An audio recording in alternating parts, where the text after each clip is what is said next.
Hello students, कैसे हैं आप सब। होप तो बहुत अच्छे हैं, आपकी तरह से चल रही होगी।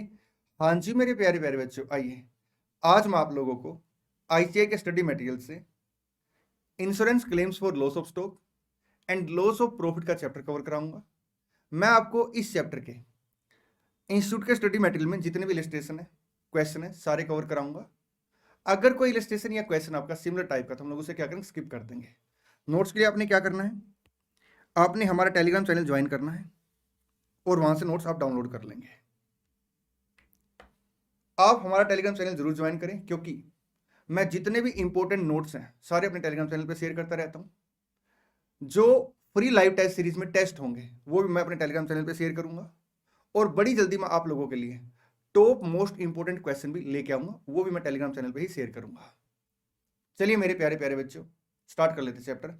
इंश्योरेंस क्लेम का जो चैप्टर है आपके दो पार्ट में है, claim for loss of stock और claim for loss of profit. पहले बात कर लेते हैं claim for loss of stock की। देखिए sir, claim for loss of stock के लिए हमें सबसे पहले क्या चाहिएगा, जिस दिन सर फायर हुई, जिस दिन सर स्टॉक डिस्ट्रॉयड हुआ, हमें उस दिन वैल्यू ऑफ स्टॉक चाहिएगा। ठीक, अब value of stock on the rate of fire कैसे कैलकुलेट होगा, कैसे हम लोग सर उसे कैलकुलेट करेंगे। उसके लिए सर हम लोग क्या करेंगे, मेमोरेंडम ट्रेडिंग अकाउंट बनाएंगे। कब से कब तक का, from first day of the year से लेके up to the rate of fire तक का। ठीक जी सर। अब सर ऐसा भी पॉसिबल हो सकता है कि जो क्वेश्चन है उसने हमें ना जीपी रेशो की इंफॉर्मेशन ना दे रखी हो, तो हम लोग पहला स्टेप क्या करते हैं, सबसे पहले आइडेंटिफाई करते हैं सर जीपी रेशो। अगर जीपी रेशो क्वेश्चन में नहीं दे रखी तो हम लोग क्या करते हैं, इमीडिएटली प्रीवियस ईयर का ट्रेडिंग अकाउंट बनाते हैं और उसके बेस पर सर जीपी रेशो कैलकुलेट करते हैं। ठीक जी सर। सर कभी कभी क्वेश्चन क्या करेगा, आपको जीपी रेशो ना कोस्ट के बेस पे दे देगा, तो उस केस में हम लोग क्या करेंगे, सर जीपी रेशो को ना सेल के बेस पे कैलकुलेट करेंगे, GP divide by cost plus GP, ठीक, इनटू 100। सेकंड स्टेप में हम क्या निकालेंगे sir, value stock on the rate of fire. इसके लिए क्या करेंगे, मेमोरेंडम ट्रेडिंग अकाउंट बनाएंगे। कब से कब तक का, from first day of the year से लेकर up to the rate of fire तक का। ठीक, ओपनिंग स्टॉक आएगा, परचेजेज आएंगी, सेल आएंगी, जीपी आएगा, सर क्लोजिंग स्टॉक आ जाएगा। ठीक है, मैं आपको एक बार ब्रॉडली आइडिया दे रहा हूँ। ठीक जी सर। इसके बाद सर क्या करेंगे, सर कभी कभी क्या होता है, जो स्टॉक सर डिस्ट्रॉयड होता है ना, उसकी सैल्वेज वैल्यू बच जाती है। ठीक, अगर सैल्वेज वैल्यू बच गई है तो हम लोग क्या करेंगे sir, sir value of stock on the date of fire में से उसे माइनस करके एक्चुअल लॉस ऑफ स्टॉक निकाल लेंगे। ठीक, सर जो सैल्वेज वैल्यू होती है अगर उसको इंश्योरेंस कंपनी लेके चली जाती है ना, फिर सर हम उसे माइनस नहीं करते। ठीक जी सर। तो थर्ड स्टेप में हम क्या करेंगे, एक्चुअल लॉस ऑफ स्टॉक निकालेंगे on the date of fire. कैसे निकालेंगे, value of stock on the date of fire minus salvage value. ठीक जी सर। सर अगर पॉलिसी का अमाउंट फिक्स नहीं दे रखा तो जो एक्चुअल लॉस ऑफ स्टॉक है वो अपना क्लेम का अमाउंट बन जाएगा। लेकिन अगर सर पॉलिसी का अमाउंट फिक्स दे रखा है तो उस केस में हम लोग क्या करेंगे, एवरेज क्लोज लगाएंगे। एवरेज क्लोज कैसे लगेगा, actual loss of stock into policy amount divide by value of stock on the rate of fire. अगर पॉलिसी का amount value of stock on the rate of fire से ज्यादा तो average close फिर apply नहीं होगा, क्योंकि final claim sir actual loss of stock से ज्यादा कभी भी नहीं हो सकता। ठीक, final claim actual loss of stock से ज्यादा कभी भी नहीं हो सकता। सर जब भी आप क्या करेंगे, ट्रेडिंग अकाउंट बनाएंगे, तो आप स्टॉक को, परचेज को, डायरेक्ट एक्सपेंसेस को किस पर दिखाएंगे, कोस्ट प्राइस पर दिखाएंगे। किस पर दिखाएंगे, कोस्ट पर दिखाएंगे। ठीक, और अगर मान लो परचेज के अंदर या आपका डायरेक्ट वेजेज के अंदर कोई ऐसी परचेज या वेजेज है जो आपने किसी फिक्स असेट के लिए यूज की है, तो सर आप उसे क्या करेंगे, माइनस कर देंगे। ठीक है जी सर। आइए स्टार्ट कर लेते हैं इलस्ट्रेशन, और जो जो रेलिवेंट कॉन्सेप्ट आएगा मैं साथ साथ आपको रिवाइज कराता चलूंगा। मैंने एक ब्रॉड आइडिया आपको claim for loss of stock के लिए बता दिया। ठीक है, हम पहले इलस्ट्रेशन नंबर 2 डिस्कस करेंगे, 1 थोड़ी देर बाद डिस्कस करेंगे, जब मैं आपको एबनॉर्मल लॉस का केस समझा दूंगा, एबनॉर्मल लॉस का एक क्वेश्चन कवर करा दूंगा। ठीक है जी सर। आइए इलस्ट्रेशन नंबर 2। हर इलस्ट्रेशन और क्वेश्चन से पहले मैं आपको 10 to 15 सेकंड पढ़ने के लिए दिया करूंगा। आई नो कि आप 10 to 15 सेकंड में क्वेश्चन नहीं पढ़ पाते, पॉसिबल ही नहीं है, लेकिन आप क्या करेंगे, वीडियो को पॉज करके सर क्वेश्चन पढ़ेंगे, फिर हम लोग मिलकर क्वेश्चन पढ़ेंगे और उसको डिस्कस करेंगे। एक प्यारी सी बात और, बेटा ये जो वीडियो है ना, ये रिवीजन पर्पज के लिए है, और मैं आपको कंप्लीट स्टडी मटेरियल बैच कराने जा रहा हूं। ठीक है जी सर। तो यहां पे सर जो मेरी बोलिंग स्पीड रहेगी ना, वो नॉर्मल स्पीड से थोड़ी ज्यादा रहेगी, सो दैट मैं आपको कम से कम टाइम में ज्यादा से ज्यादा कंटेंट दे पाऊं, ज्यादा ज्यादा कॉन्सेप्ट दे पाऊं। ठीक जी सर। चलिए पढ़ेंगे इलस्ट्रेशन नंबर 2।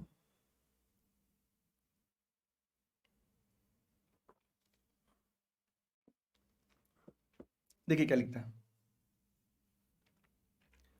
पढ़ेगा क्वेश्चन तभी बढ़ेगा क्वेश्चन, हम बिल्कुल आराम से तसल्ली से क्वेश्चन पढ़ेंगे। ठीक, Mister A prepares accounts on 30th सितंबर ईच ईयर। ठीक, बट ऑन 1st दिसंबर X1, ये देखिए सर, उसके जो बुक्स ऑफ अकाउंट क्लोज होती है कब होती है, 30th सितंबर को क्लोज होती है। ठीक, but on 31st December X1 fire destroyed the greater part of it stock, ठीक सर 31 दिसंबर X1 को एक फायर हुई और उसने greater part of the stock क्या किया, डिस्ट्रॉय कर दिया, ठीक।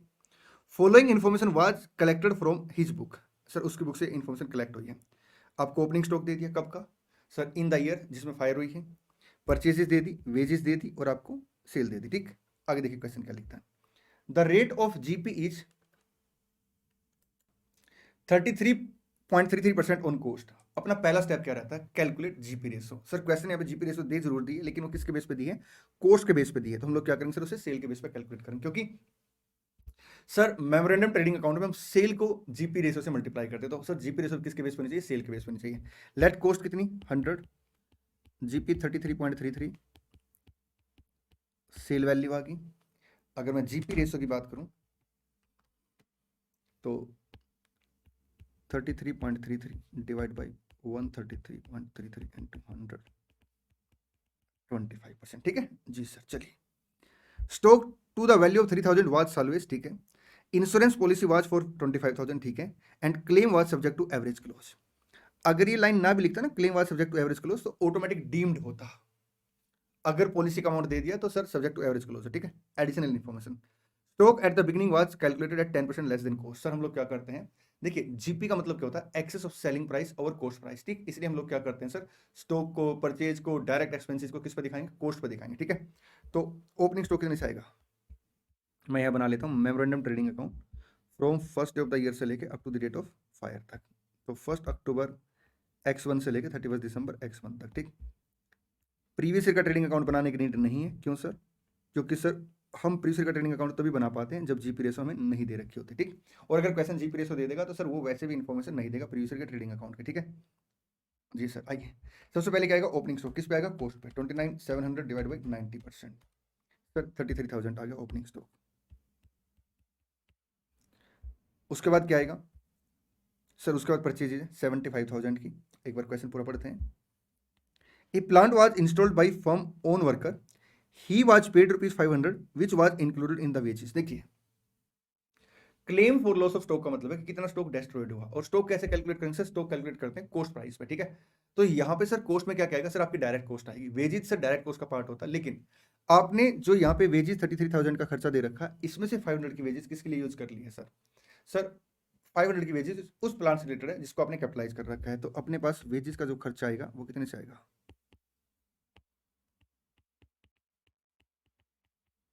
32,500, ठीक है जी सर। आगे बढ़ते हैं। Purchase include the purchase of the plant for 5,000। देखिए सर, बात समझिए, यहां अपने पास सर ये गोडाउन है, इसमें स्टॉक पड़ा हुआ है, ठीक है। सर हमने क्या किया, गुड्स परचेज किए यहाँ पे, और इसको कहाँ यूज कर लिया सर, एक प्लांट में यूज कर लिया, यहाँ से हटा दिया। तो जब आग लगेगी सर तो वो इसको जलाएगी, ठीक है। जो प्लांट में सर स्टॉक ऐड कर लिया हमने, या प्लांट हमने परचेज किया था, तो सर उसको तो हमने स्टॉक का पार्ट माना ही नहीं होगा, ठीक है। देखिए, प्लांट परचेज किया था हमने, उसे हमने क्या किया होगा, स्टॉक का पार्ट नहीं माना होगा, ठीक। ऐसा भी कभी कभी ऐसा हो सकता है कि आपने परचेज तो स्टॉक किया था लेकिन उसको प्लांट में यूज कर लिया साहब, तो भी सर उसे क्या करेंगे, स्टॉक में कंसिडर नहीं करेंगे, ठीक।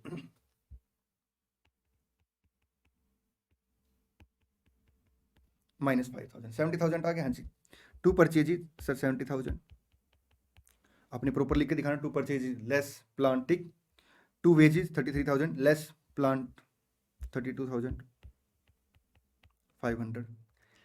सेल कितने से आएगी सर, 140 से। जीपी रेशो कितना सर, 25%, 35,000, ठीक है जी sir.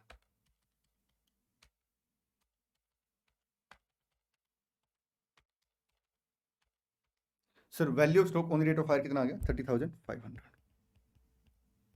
Actual loss of stock कैसे निकालेंगे, value of stock on rate of fire minus salvage value, 3,000 है ना, ये देखिए। तो actual loss of stock,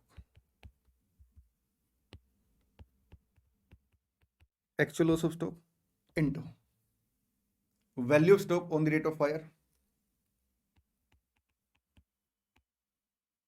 divide by करेंगे, मतलब इनटू आएगा पॉलिसी अमाउंट। मैं दोबारा बोल दूं, हाँ जी sir, actual loss of stock into policy amount divide by value of stock on the rate of fire.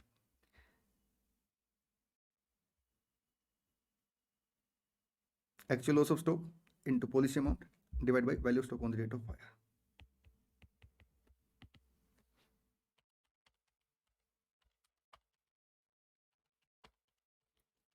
Claim amount आ गया 22541।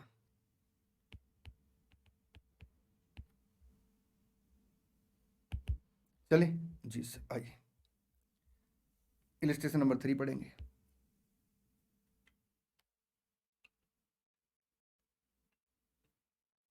देखिए क्या लिखता है question. On 20 October X1 the godown and business premises of Aman limited were affected by fire. ठीक, from the salvage accounting record the following information is available. Sir opening stock दे दिया, 10% lower than cost है, तो हम लोग क्या करेंगे sir, इसे कॉस्ट पे कंसिडर करेंगे, 240 आ जाएगा opening stock. Purchases less return दे दिया, सेल लेस रिटर्न दे दिया। ठीक, sale up to 20 October X1 include 80,000 for which goods had not been dispatch. मेरी बात समझना, सेल में और स्टॉक में ना 36 का आंकड़ा होता है। अगर गुड सेल होंगे तो स्टॉक कम हो जाएगा, और गुड सेल नहीं होंगे तो sir stock as it is रहेगा। ठीक, परचेज में और स्टॉक में सर डायरेक्ट रिलेशन होता है, परचेज बढ़ेगी स्टॉक बढ़ेगा, परचेज गिरेगी स्टॉक गिरेगा। ठीक, अब हुआ क्या, हमारे गोडाउन में सर 80,000 का ऐसा माल था, मतलब ऐसे बोलूंगा 80,000 की सेल प्राइस का ऐसा माल था जिसको हमने सर सेल तो बुक कर लिया, बट अभी तक सर उसे स्टॉक में से हटाया नहीं है, डिस्पैच नहीं किया है। तो बात समझना, ये गोडाउन है, यह माल पड़ा हुआ है, इधर वाला माल बिक गया है, सेल हो गया है, लेकिन डिस्पैच नहीं हुआ। अब डिस्पैच नहीं हुआ तो यहीं पड़ा हुआ है, हमने सेल रिकॉर्ड कर ली। जब हमने सेल रिकॉर्ड की तो बुक्स ऑफ अकाउंट में हमने क्या कंसिडर किया, हमने कंसिडर कर लिया कि स्टॉक यहाँ पे है नहीं, बट फिजिकल स्टॉक वहां पड़ा हुआ था। तो रात को आग लगी, और जब आग लग रही थी तो ये स्टॉक पता क्या करा, प्लीज मेरे को मत जलाओ, मैं तो बिक चुका हूं, ऐसा थोड़ा होगा, आग तो इसको भी जला देगी। तो सर हमें क्या करना पड़ेगा, सर हमें ना जो स्टॉक निकालना पड़ेगा वो एज पर दी गोडाउन रिकॉर्ड निकालना पड़ेगा। इसलिए हम लोग क्या करेंगे सर, अगर सेल आपने रिकॉर्ड कर ली है और गुड्स आपने डिस्पैच नहीं किया तो आपको क्या करना पड़ेगा, सेल को रिड्यूस करना पड़ेगा। Sale up to 20 October X1 include 80,000 for which goods had not been dispatch. तो 80,000 की सेल क्या हो जाएगी सर, रिड्यूस हो जाएगी।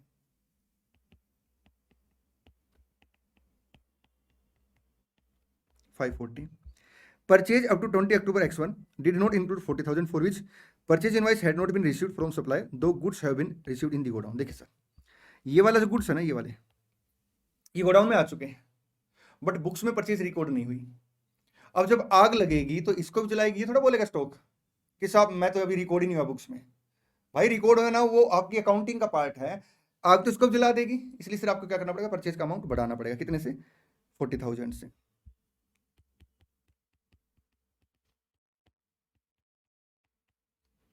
320। ठीक, past record show the GP ratio is rate of 25%। Sir अगर जीपी का रेट दे रखा और नहीं मेंशन कर रखा सेल पे या कोस्ट पे, तो हम जनरली क्या करते हैं, सेल पे मान के चलते हैं। ठीक है, एग्जाम में सेफर साइड से एक नोट जरूर दे के आ जाना। The value of the good salvaged from the fire कितने से, 31,000 से, और पॉलिसी अमाउंट कितने सर, आपका 1 लाख से। ठीक, आपने क्या निकालना सर, क्लेम निकालना। सबसे पहला स्टेप क्या है, calculate GP ratio, sir question दे रखे। ठीक, सेकंड स्टेप क्या sir, calculate value of stock on the date of fire. इसके लिए हम क्या करेंगे, मेमोरेंडम ट्रेडिंग अकाउंट बनाएंगे from the date of fire से लेकर अप टू द, नहीं sir, from first day of the year से लेके up to the date of fire. ठीक है जी सर। परचेजेस सर आपके आएंगे 320 से, सेल आपका 540, और 540 पे अगर हम लोग जीपी निकाले तो कितना आ गया सर, 135। और कोई डायरेक्ट खर्चा है, नहीं sir.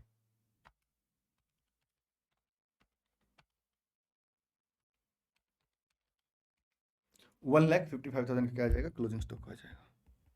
Value of stock on the date of fire कितना है, 155। सॉल्यूज वैल्यू कितनी है sir, 31,000। 124 actual loss of stock into policy amount, value of stock on the date of fire।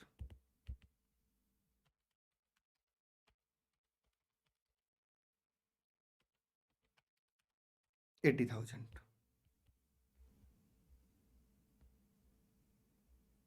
चलें जी सर, आइए इलस्ट्रेशन 4 पढ़ेंगे।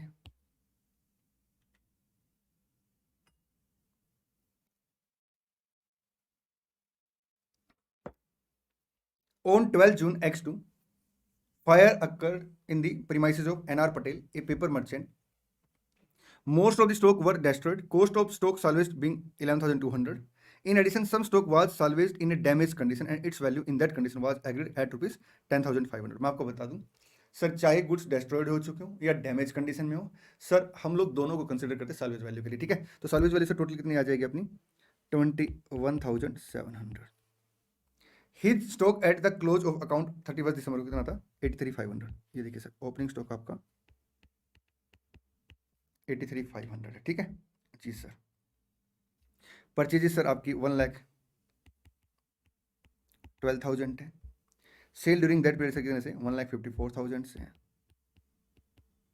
क्वेश्चन है आपको जीपी रेशो दे दिया sir 30% of the sale. Past 3 year से सर यही है। अगर मान लो जीपी रेशो में कोई ट्रेंड होगा तो हम लोग क्या करेंगे सर, ट्रेंड को एडजस्ट कर लेंगे, ठीक है जी sir. 154 into 30% 46,200।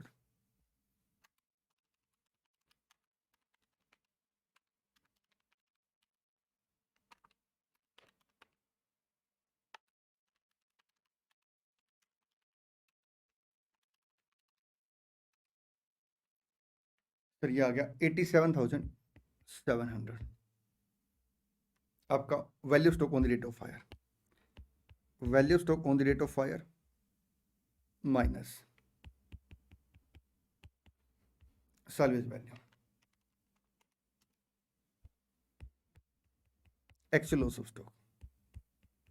Actual loss of stock into क्या आएगा, policy amount divide by value stock on the rate of fire.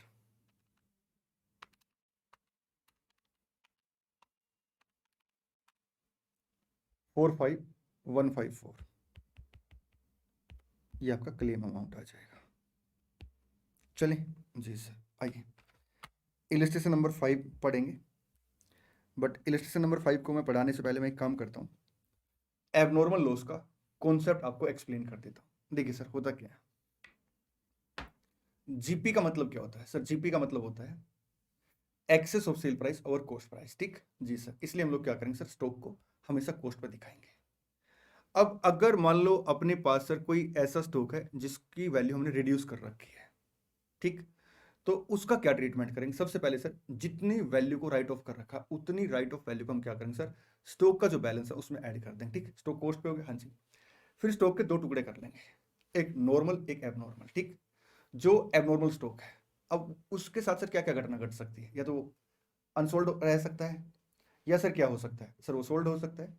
अगर वो सेल हो गया है तो सर क्या करेंगे, जो एबनॉर्मल आइटम की कॉस्ट है, जितनी कॉस्ट का गुड्स बिका है उतनी कॉस्ट में से माइनस कर देंगे और उसकी सेल वैल्यू सर सेल में से माइनस कर देंगे, ठीक। उसकी सेल वैल्यू और जो कॉस्ट का डिफरेंस है सर, वो डिफरेंस हम एज ए प्रॉफिट और लॉस रिकॉर्ड कर लेंगे। कौन से कॉलम में सर, एबनॉर्मल आइटम के कॉलम में, ठीक। उसके बाद सर जो अनसोल्ड स्टॉक बच गया उसका क्लेम हम लोग करेंगे साहब उतनी वैल्यू पे जितनी वैल्यू पे क्वेश्चन स्पेसिफाई कर रखा, ठीक। मैं अनसोल्ड स्टॉक कौन सी बात कर रहा हूँ, एबनॉर्मल आइटम की, ठीक। अगर क्वेश्चन साइलेंट है कि एबनॉर्मल जो स्टॉक है उसका क्लेम आपको कितना मिलेगा, तो हम लोग क्या करेंगे, उसका क्लेम भी कॉस्ट प्राइस पे कैलकुलेट करेंगे, ठीक है। तो गिन के बताऊं सर, आपको 3 बातें याद रखनी। सबसे पहले जितना अमाउंट आपने राइट ऑफ कर रखा उतना अमाउंट आप क्या करेंगे, एड बैक कर देंगे, ठीक है। सेकंड, एबनॉर्मल आइटम की कॉस्ट अलग ले लेंगे सर, और एबनॉर्मल आइटम की कॉस्ट में से जितना कॉस्ट का माल बिका है, ठीक है, उतनी कॉस्ट सर क्या करेंगे हम लोग, सर उतनी कॉस्ट का जो सेल वैल्यू है उससे कंपैरिजन करेंगे, प्रॉफिट और लॉस रिकॉर्ड कर लेंगे एबनॉर्मल आइटम के कॉलम में, ठीक है जी सर। और जो अनसोल्ड बच गया सर, उसको हम लोग क्या करेंगे सर, उतनी वैल्यू पे क्लेम लेके आएंगे जितनी वैल्यू पे क्वेश्चन स्पेसिफाई कर रखा है। अगर क्वेश्चन साइलेंट है तो सर 100% वैल्यू पे हम लोग क्या करेंगे, उसका क्लेम कैलकुलेट करेंगे, ठीक है जी सर। चलिए, एबनॉर्मल आइटम को हम अलग क्यों करते हैं, ताकि हम सर नॉर्मल आइटम के जीपी रेशो से मल्टीप्लाई कर पाए, क्योंकि नॉर्मल आइटम का सर ही जीपी की रेशो मेंटेन होती साहब, एबनॉर्मल आइटम जीपी रेशो को खराब कर देता। एक एग्जांपल देता हूं, जैसे मान लो हम क्या करते हैं साहब, एक प्रोडक्ट सेल करते हैं 1000 का प्रोडक्ट 1250 पे सेल करते हैं, ठीक है। एक पे जीपी कितना होगा सर, 250 डिवाइड बाय 1250 इंटू 100, 20%। अब चाहे मैं 1000 आइटम बेचूं, 2000 आइटम बेचूं, 100 आइटम बेचूं, 2 आइटम बेचूं, सर मेरा जीपी रेशो इतना ही होना चाहिए। हुआ क्या सर, मैंने ना 5 आइटम बेची, 4 बेच दी नॉर्मल सेलिंग प्राइस पे और एक बेच दी मान लो 1150 पे, 6150। मैंने कितने पैसे कमाए होंगे सर, इनके ऊपर कमाए होंगे 1000, 150, 1150, 6150 इंटू 100। सर मेरी जीपी रेशो टैली होगी नहीं, क्यों? क्योंकि जीपी रेशो का मतलब होता है नॉर्मल सेलिंग प्राइस आपका नॉर्मल कॉस्ट प्राइस के कंपैरिजन में कितना ज्यादा है, ठीक। अब यहां पे सर एक एबनॉर्मल आइटम की क्या आ गई, सेल आ गई है।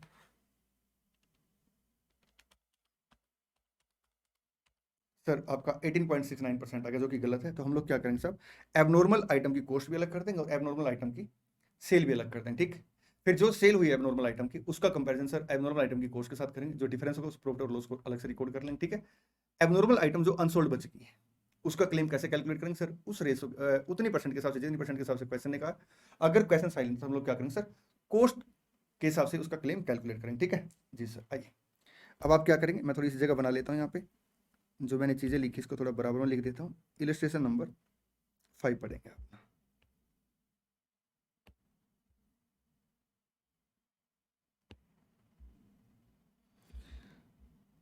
पढ़िए।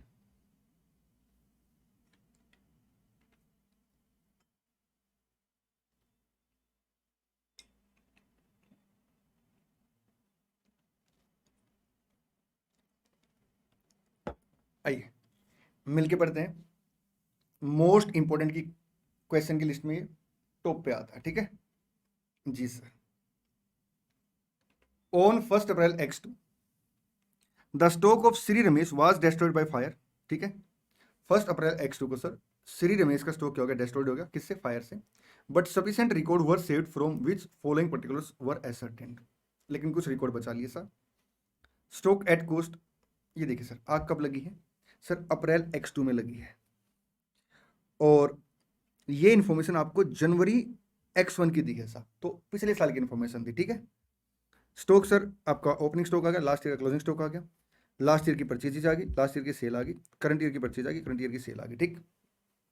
देखिए क्वेश्चन क्या लिखता है, in valuing the stock for the balance sheet as at 31 दिसंबर X1, इसकी बात कर रहा है, इसकी, कि जब आपने क्या किया, इस स्टॉक को वैल्यू किया, ₹2300 had been written off on certain stock which was a poor selling line having the cost of ₹6900। वो ये कह रहा है इसके अंदर एक ऐसी आइटम है जिसकी कॉस्ट 6900 है, आपने उसमें से क्या किया, 2300 का अमाउंट राइट ऑफ कर दिया है। तो मैं सबसे पहले क्या करूंगा सर, 2300 का अमाउंट ऐड कर दूंगा, यही बात मैंने आपको बोली है। पहला स्टेप क्या रहेगा सर, एबनॉर्मल आइटम को भी हम लोग क्या करेंगे, इनिशियली कॉस्ट पे ही दिखाएंगे। अगर मान लो उसमें से सर कोई अमाउंट आपने राइट ऑफ कर रखा तो उसे ऐड बैक करके नॉर्मल कॉस्ट निकाल लेंगे स्टॉक के, ठीक है।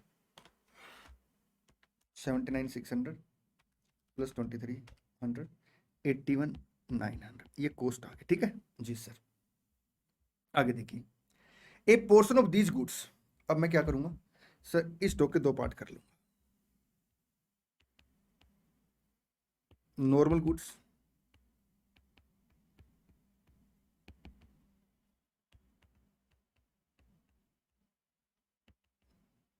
Abnormal item. एबनॉर्मल आइटम की कॉस्ट कितनी दे रखी है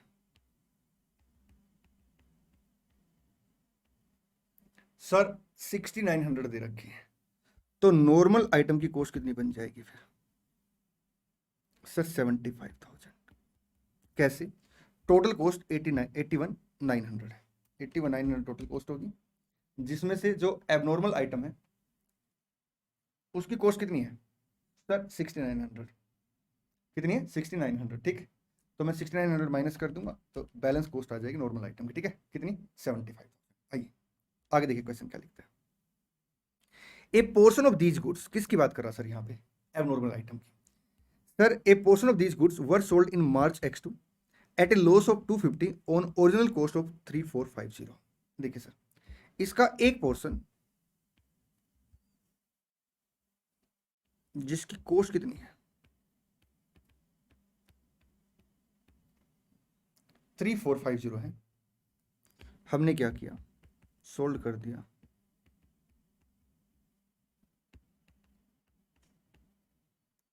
eight a loss of rupees 250 के लॉस पे सर उसे क्या कर दिया हमने, सेल कर दिया। ये बात मैं नहीं कह रहा सर, क्वेश्चन ने कही है। देखिए, ए portion of these goods were sold in March X2, मतलब करंट ईयर में इसका एक हिस्सा बेच दिया at a loss of 250 on original cost of 3450। ठीक है सर, ओरिजिनल कॉस्ट कितनी है 3450, उसे कितने के लॉस पे बेच दिया सर, 250 के लॉस पे बेच दिया। इसका मतलब सेलिंग प्राइस कितना आ गया सर, सेलिंग प्राइस आ गया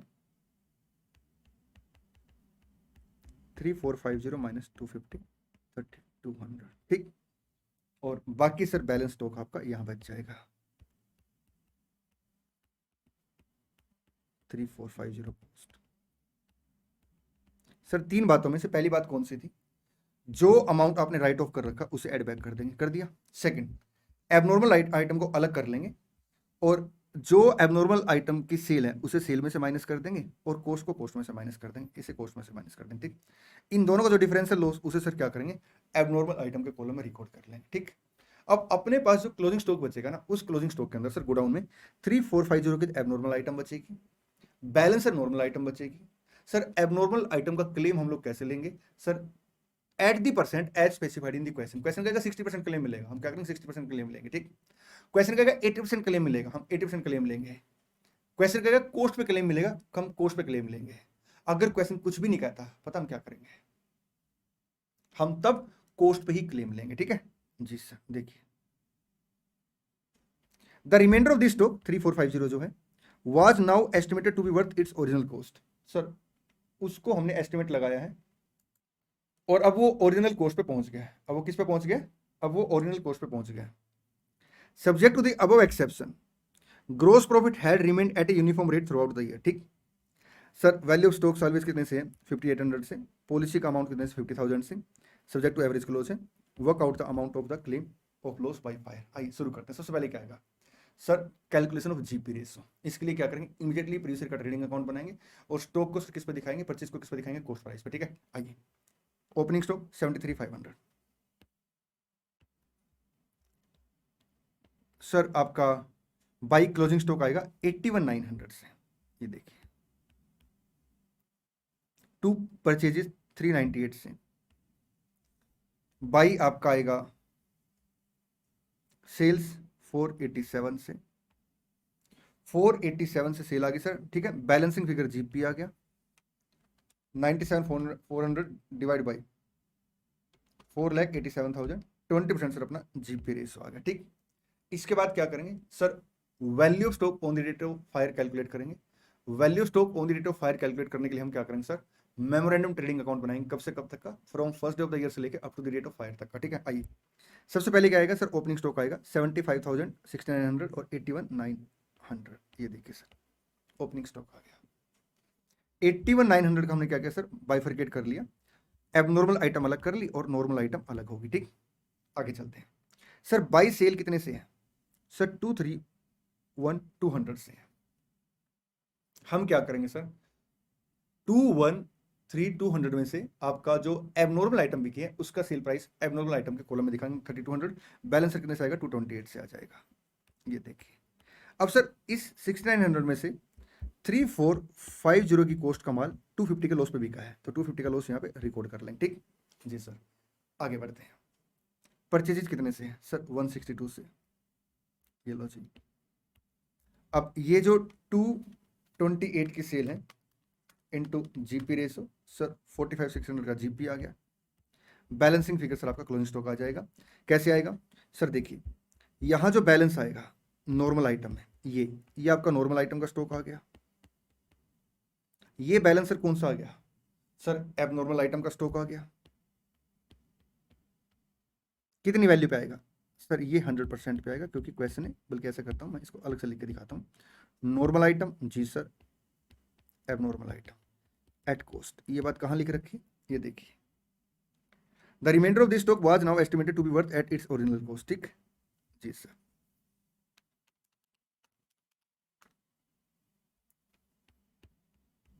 थ्री 450। चले आगे, हाँ जी सर, आइए इसके बाद सर क्या करेंगे सर, इसको जोड़ लेंगे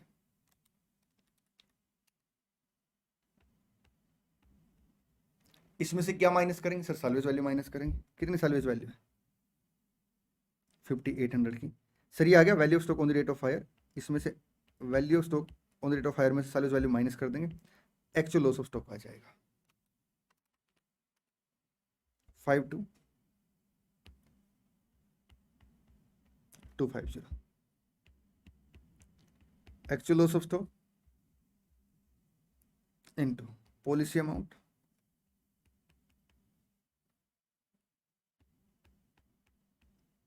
value of stock on the rate of fire.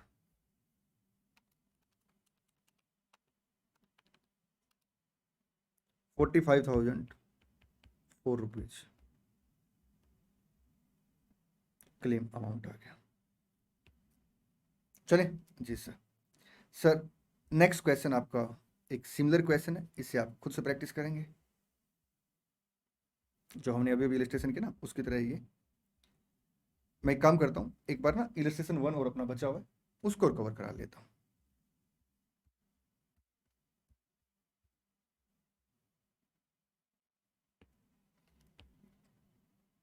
पढ़ेंगे illustration 1।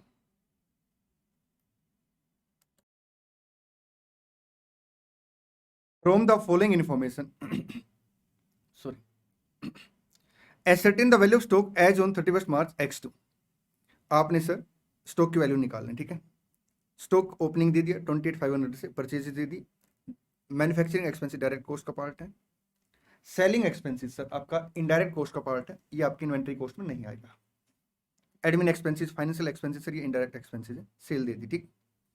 At the time of valuing stock as on 31st March X1, a sum of 3,500 was written off on a particular item which was originally purchased for ₹10,000। ये देखिए sir, आपने क्या किया, एक item है जो कि 10,000 की परचेज की थी, जिसमें से आपने क्या किया 3,500 का अमाउंट राइट ऑफ कर दिया, और वो आइटम सर आपके ओपनिंग स्टॉक में इंक्लूड है। तो 28,500 प्लस 3,500 32,000, ठीक जी sir.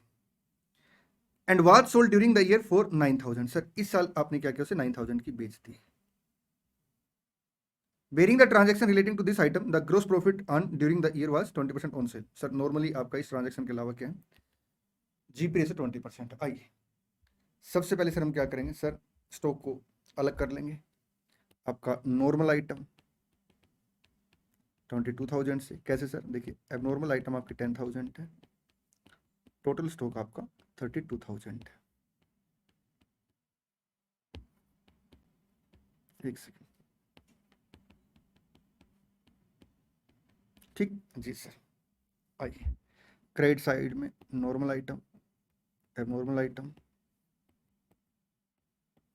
Total, total sale, abnormal item की सेल आपका 240 बैलेंस, और 1,000 सर एबनॉर्मल आइटम की सेल के ऊपर आपको क्या हुआ है सर, लॉस हुआ है।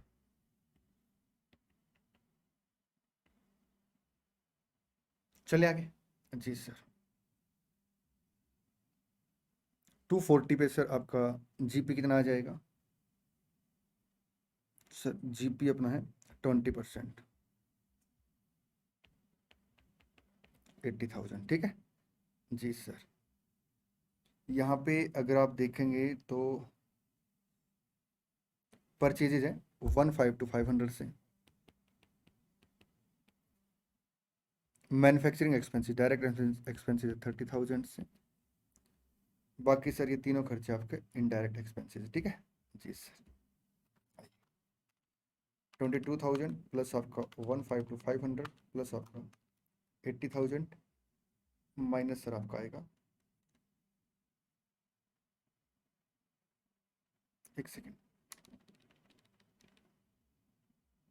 30,000 है, हाँ जी सर, और जीपी आपका 20% है, तो 20% सर इसका आएगा 240 का 20% 48,000 आएगा।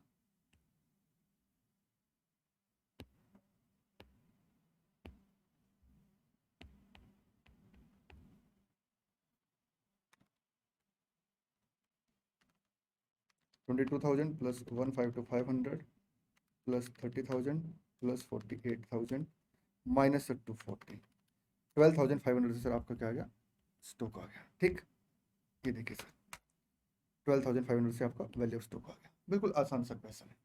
आइए आगे बढ़ते हैं। पहले 5 इलस्ट्रेशन अपने हो गए हैं जी सर। इलस्ट्रेशन नंबर 6 सर आपका डुप्लीकेट इलस्ट्रेशन है, इसे आप खुद से करेंगे। बिल्कुल ठीक है सर। इलस्ट्रेशन 7 बहुत बड़ी इलस्ट्रेशन है, मेरी बात बड़े ध्यान से सुनना सर। एक दो कॉन्सेप्ट डिस्कस कर लूं जी सर। सर अगर गुड्स कंसाइनर के पास है, कंसाइनी के पास है, हम कंसाइनर है, हमारे गुड्स कंसाइनी के पास है, तो क्या वो हमारा स्टॉक माना जाएगा? सर बिल्कुल हमारा स्टॉक माना जाएगा। लेकिन क्या claim for loss of stock के लिए कंसीडर करेंगे? बिल्कुल भी कंसीडर नहीं करेंगे। क्यों नहीं कंसीडर करेंगे सर? क्योंकि सर वो इंश्योर्ड गोडाउन में नहीं होगा। ठीक जी सर।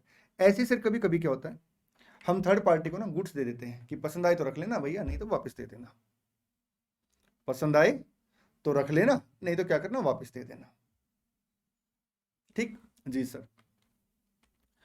अब ऐसे केस में सर जैसे हम गुड्स थर्ड पार्टी को देते हैं, जनरली हम क्या करते हैं, एंट्री पास कर लेते हैं debtor account debit to sale account. ठीक, लेकिन अगर मान लो वो पार्टी कल को कंफर्मेशन मना कर दे, मतलब ये बोल दे कि हमें स्टॉक पसंद नहीं आया, वापस कर दे, तो कोई बात नहीं, sale to stock, sale to debtor कर देंगे। अगर पार्टी ओके बोल देती है तो सर हम एंट्री ऑलरेडी डाल चुके हैं, तो हम अलग से कोई एंट्री पास नहीं करेंगे, डेटर टू सेल की एंट्री हम ऑलरेडी पास कर चुके हैं। ठीक, अब सर एक केस स्पेशल आता है जहां पे हमने क्या किया, कस्टमर को गुड्स दे दिए कि पसंद आए तो रख लेना, नहीं तो वापस कर देना। ईयर एंड आ गया सब, और जो हमने इसको डेट दे रखी थी अभी वो डेट भी नहीं आई, और हमने सेल ऑलरेडी रिकॉर्ड कर रखी। तो इस केस में हम लोग पता क्या करेंगे सर, हम लोग ना फिर सेल को रिड्यूस करेंगे, और साथ में सर पता क्या करेंगे, स्टॉक को एट कॉस्ट रिकॉर्ड करेंगे। ठीक, प्लीज ध्यान देना, ये जो स्टॉक होगा कॉस्ट पर रिकॉर्ड होगा, लेकिन सर ये claim for loss of stock का पार्ट नहीं माना जाएगा। क्यों? क्योंकि इंश्योर्ड गोडाउन में नहीं होगा। ठीक जी सर। तो सर अगर हमने गुड्स सेल और रिटर्न बेसिस पे, सेल ऑन रिटर्न बेसिस पे सर गुड्स बेचे हैं, तो उस केस में अगर सामने वाली पार्टी ने कंफर्मेशन दे दी तो कोई ट्रीटमेंट नहीं। अगर हम एंट्री ऑलरेडी पास कर चुके, प्लीज ध्यान देना। ठीक, अगर हम ऑलरेडी सेल की एंट्री पास कर चुके हो, थर्ड पार्टी ने सर अभी कंफर्मेशन नहीं दी और ईयर एंड आ गया, तो हम लोग पता क्या करेंगे सर, जितनी कंफर्मेशन नहीं आई उतना सेल रिड्यूस कर देंगे, और उस सेल वैल्यू को सर कॉस्ट पे अलग से क्या करेंगे, स्टॉक के रूप में रिकॉर्ड कर लेंगे, सेल टू डेटर और sir stock account at cost to trading account. ठीक जी सर। चलिए सर, उसे हम क्लेम के लिए कंसिडर क्यों नहीं करेंगे, वो तो है, तो हमारा स्टॉक बेटा, वो हमारा स्टॉक है, नो डाउट, इसमें कोई दो राय नहीं है, लेकिन वो इंश्योर्ड गोडाउन में नहीं है, वो स्टॉक एलिजिबल नहीं है। किसके लिए सर? सर क्लेम के लिए। ठीक जी सर। देखिए क्या लिखता है question, on 30th March X2 fire occurred in the premises of masher Suraj brother. Sir Suraj brother के वहां पे क्या हुआ, आग लगी। ठीक, कब? 30th March X2 को। आइए, the concern had taken an insurance policy of ₹60,000, ठीक है, which was subject to the average clause. ठीक है, from the books of account the following particulars are available relating to the period from 1 January X2 through 30th March X2। ठीक है, ये sir current year की आपको information दे दी। Opening stock दे दिया। Purchase में सर आपका मशीनरी कॉस्टिंग 30,000 सर उसके अंदर इंक्लूड है, तो 30,000 हम क्या करेंगे, माइनस कर देंगे। वेजेज में सर 3,000 आपका मशीनरी से रिलेटेड है, तो क्या करेंगे, माइनस कर देंगे। Sale including goods sold on approval basis amounting to 49,500। ठीक है, 275 की सर टोटल सेल है, जिसमें 49,500 की ऐसी सेल है जो हमने सर कस्टमर को रिटर्न बेसिस पे गुड्स बेच रखे। ठीक है जी sir. No approval has been received in respect of 2/3 of the goods sold on approval. Sir 2/3 के रिगार्ड में देखिए, no approval has been received, हमें कोई अप्रूवल नहीं मिली in respect of 2/3 of the goods sold on approval. ठीक, तो 49,500 into 2 divide by 3, 33,000 का ऐसा स्टॉक है सर जिसकी अप्रूवल 33,000 की ऐसी सेल है जिसकी अप्रूवल अभी हमें नहीं मिली, तो इसे सर क्या करेंगे, सेल में से माइनस कर देंगे। 242 की सेल वैल्यू आ गई।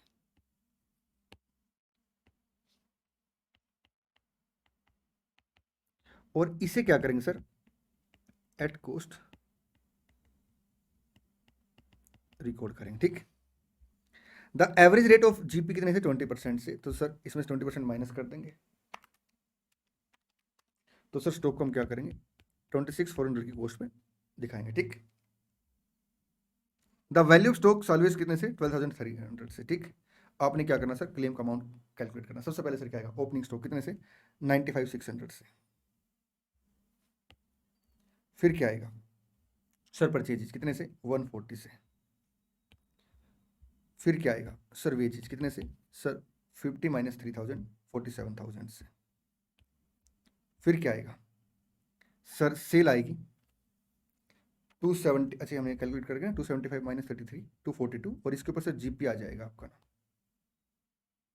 ये जीपी आ गया सर। कस्टमर के पास ये गुड्स हैं, बाकी बैलेंस क्लोजिंग स्टॉक आ गया। ठीक, आइए 62,600 का सर क्लोजिंग स्टॉक आ गया। सैलरीज वैल्यू 12,300 है, एक्चुअल लॉस ऑफ स्टॉक आ गया। ठीक सर, पॉलिसी का अमाउंट दे रखा है, यस सर, तो हम लोग क्या करेंगे सर, एवरेज क्लोज लगा देंगे और ये फाइनल क्लेम आ गया। ठीक, loss of stock into policy amount divide by value stock on the date of fire.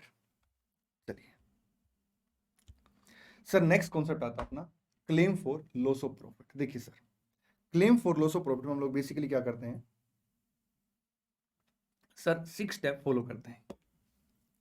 सबसे पहले हम लोग क्या करेंगे सर, शॉर्ट सेल कैलकुलेट करेंगे। शॉर्ट सेल कैसे कैलकुलेट करेंगे, standard turnover minus actual turnover. ठीक, स्टैंडर्ड टर्नओवर और एक्चुअल टर्नओवर का मीनिंग क्या है, देखिए जिस दिन आग लगी, ठीक, उस दिन से लेकर सर कितना इंडेमनिटी पीरियड हमने कवर कर रखा है।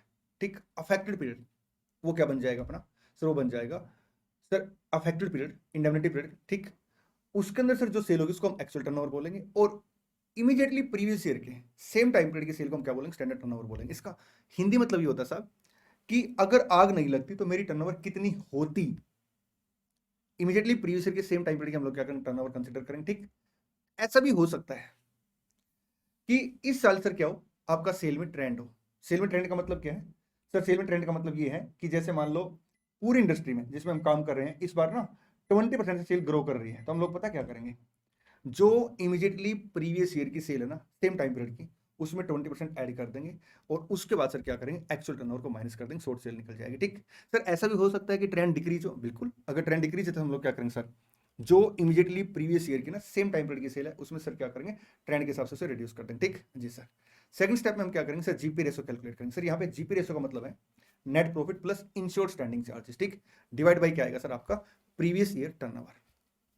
उसके बाद sir claim for short sale. ठीक sir, claim for short sale से पहले एक बात और बता देता हूं, अगर जीपी रेशो में सर कोई भी ट्रेंड है आपका, इंक्रीज डिक्रीज, इन्वेंट्री की मतलब आपकी परचेज कॉस्ट बढ़ गई है, या सेल प्राइस बढ़ गया, या सेल प्राइस डिक्रीज हो गया, तो उसका इंपैक्ट सर हम लोग क्या करेंगे, जीपी रेशो में ले लेंगे। ठीक जी सर।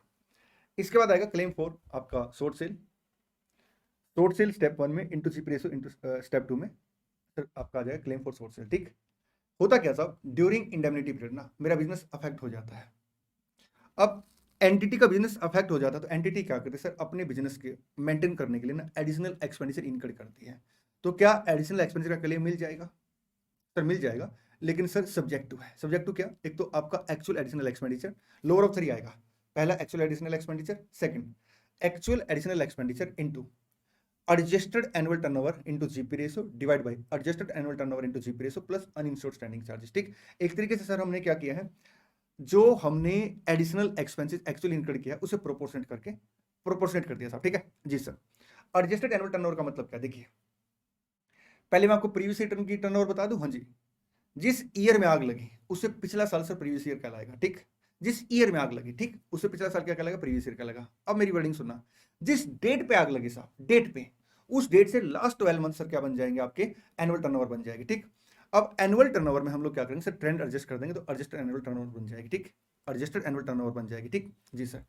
मोस्ट इंपॉर्टेंट बात बताने जा रहा हूं सर, जब हम लोग क्या करते हैं एडजस्टेड एनुअल टर्नओवर निकालते हैं, सबसे पहले ये चेक करते हैं कि क्या एनुअल टर्नओवर का बाइफरकेशन पॉसिबल है, कि कितना एनुअल टर्नओवर का पार्ट लास्ट ईयर से है, कितना करंट ईयर से। अगर बाइफरकेशन पॉसिबल है तो एनुअल टर्नओवर का वो पार्ट जो लास्ट ईयर से बिलोंग करता है, हम उसमें केवल ट्रेंड एडजस्ट करते हैं। करंट ईयर का मतलब करंट ईयर जो एनुअल टर्नओवर का वो हिस्सा जो करंट ईयर की सेल का है सर, उसमें हम ट्रेंड एडजस्ट नहीं करते, क्योंकि उसमें ऑलरेडी ट्रेंड होता है। लेकिन अगर एनुअल टर्नओवर का बाइफरकेशन पॉसिबल नहीं है तो हम लोग क्या करेंगे, पूरे में ट्रेंड एडजस्ट कर देंगे। ठीक, आइए आगे बढ़ते हैं। सबसे पहले sir actual additional expenditure, second actual additional expenditure into adjusted annual turnover into GP ratio divide by adjusted annual turnover into GP ratio plus uninsured standing charges. ठीक, थर्ड आएगा सर, जितनी अपनी एडिशनल सेल हुई है, जितनी अपनी क्या हुई है, एडिशनल सेल हुई है due to additional expenses into GP ratio. अगर क्वेश्चन में सर ये मेंशन नहीं है कि आपका एडिशनल एक्सपेंसेस की वजह से कितनी एडिशनल सेल हुई है, एडिशनल एक्सपेंसेस की वजह से कितनी एडिशनल सेल हुई है। अगर क्वेश्चन में सर ये मेंशन नहीं तो हम लोग क्या करेंगे, एक्चुअल टर्नओवर को ही एडिशनल टर्नओवर मान के चलेंगे। ठीक जी सर, आइए आगे बढ़ते हैं सर। उसके बाद हम लोग क्या करेंगे, टोटल क्लेम कैलकुलेट करेंगे। आपका क्लेम फॉर सोर्स सेल आ जाएगा, प्लस क्या करेंगे, क्लेम फॉर एडिशनल एक्सपेंसेस। अच्छा एक बात पूछो आप लोगों से, हाँ जी सर, क्या आग लगने की वजह से सर बचत हो सकती है? सर बिल्कुल बचत हो सकती है। कुछ फिक्स खर्चे पहले थे, अब वो फिक्स खर्चे नहीं रहे। ठीक, जैसे हमने सर पहले 20 का स्टाफ काम करता था, हमने कहा जी अब 10 का स्टाफ काम करेगा। ठीक है सर, एक बिल्डिंग थी, बिल्डिंग डेस्ट्रॉयड हो गई, उसका डेप्रिसिएशन लगना बंद हो गया। तो अगर सर सेविंग होती खर्चों में और आपने उन खर्चों का इंश्योरेंस करा रखा था तो उससे माइनस कर देंगे, माइनस करेंगे saving in insured standing charges. Please ध्यान देना, saving in insured standing charges. ठीक, आपका टोटल क्लेम आ जाएगा। फिर हम लोग क्या करेंगे सर, एवरेज क्लोज लगाएंगे, total claim into policy amount divide bye क्या करेंगे, adjusted annual turnover into GP ratio. ठीक जी सर, चलिए बाकी एक दो स्पेशल पॉइंट सर मैं आपको क्वेश्चन में बताऊंगा और एक बात मैं आपको बता देता हूं।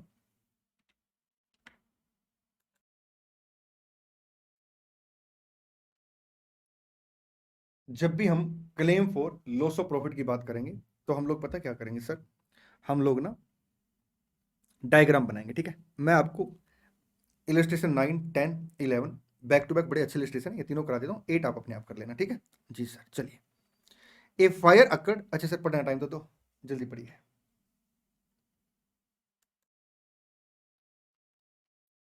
ए fire occurred on 1st February X2 in the premises of P Limited। ठीक जी sir, a retail store and business was partially disorganized up to 30 June X2। हम क्या करेंगे सर, डायग्राम बनाएंगे। बिना डायग्राम के ना इन क्वेश्चनों में गलती की प्रोबेबिलिटी रहती है। डायग्राम बना के ना प्रॉपर कंपैरिजन कर पाते हैं। ठीक, क्योंकि कभी कभी क्या होता है क्वेश्चन में ना वो ट्रेंड नहीं देता, आप जैसे ही से डायग्राम में अमाउंट भरेंगे ना तो आपको ट्रेंड दिखने लग जाएगा। ठीक जी सर, सर 1st February से लेके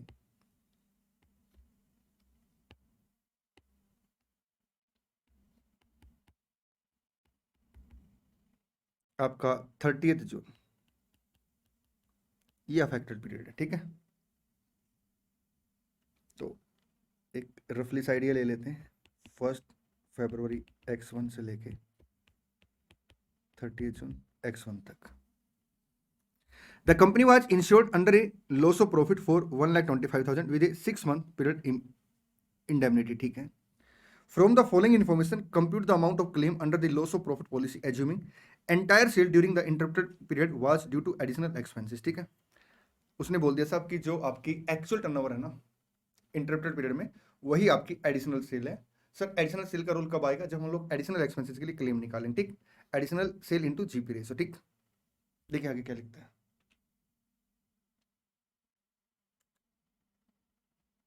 actual turnover from 1st February to 30 June X2 80,000।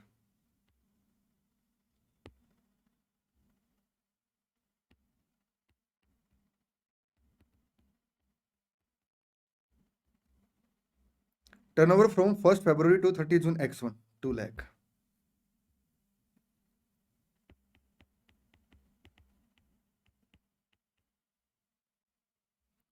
Turnover from 1st February X1 to 31st January X2, ये देखिए सर, ये आपको एनुअल टर्नओवर दी थी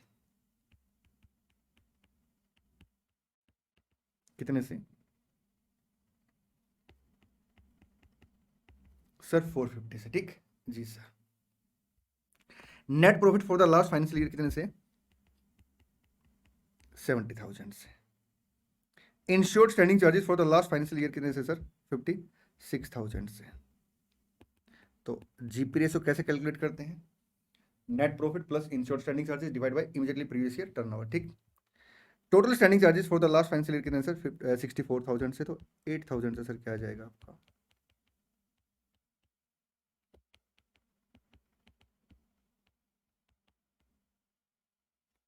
अनइंश्योर्ड स्टैंडिंग चार्जेस। ठीक, turnover for the last financial year कितने sir 420 से।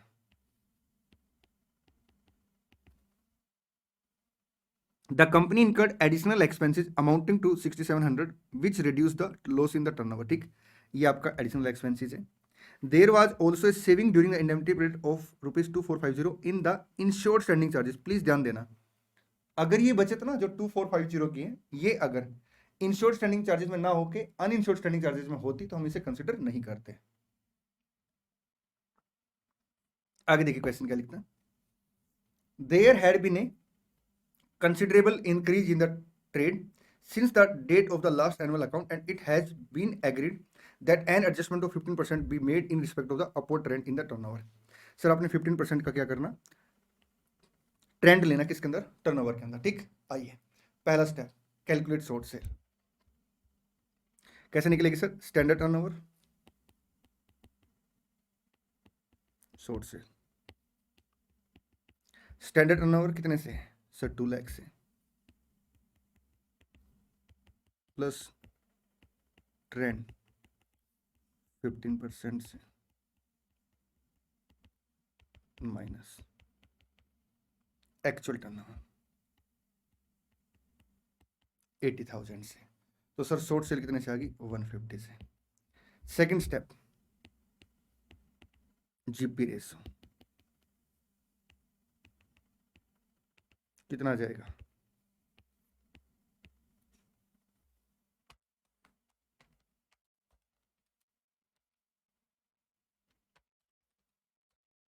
Sir 30%। Third, claim for short cell,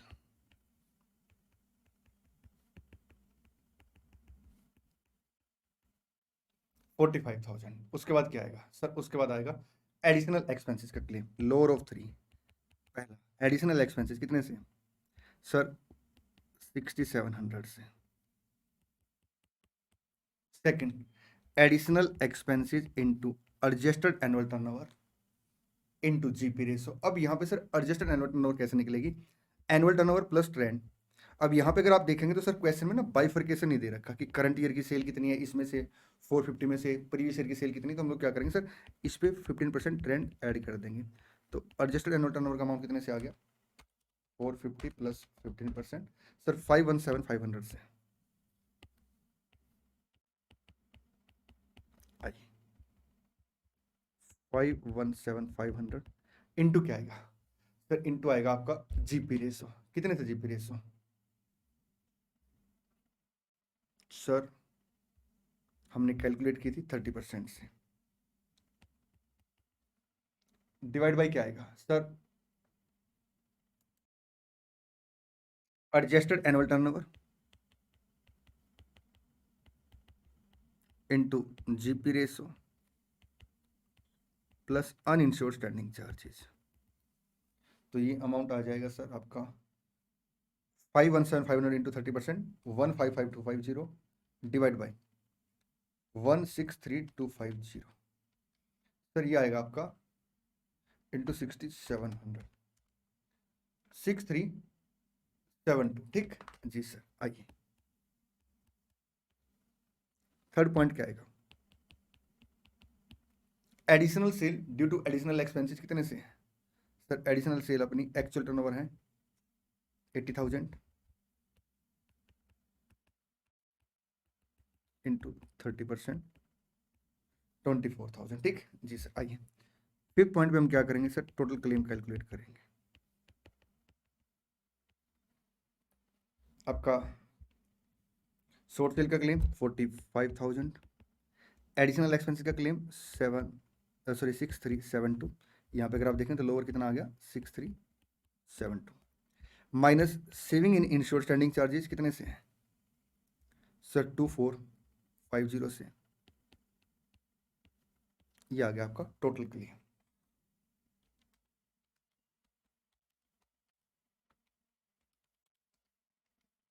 four 8,922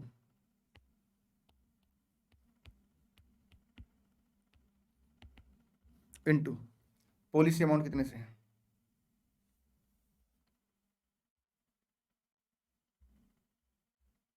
sir, 125 से,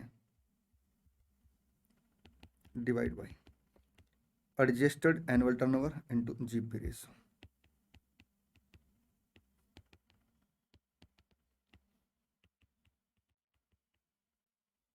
155,250। ठीक है, 4,8,922 इंटू 125 डिवाइड बाई 155250 सर 39390।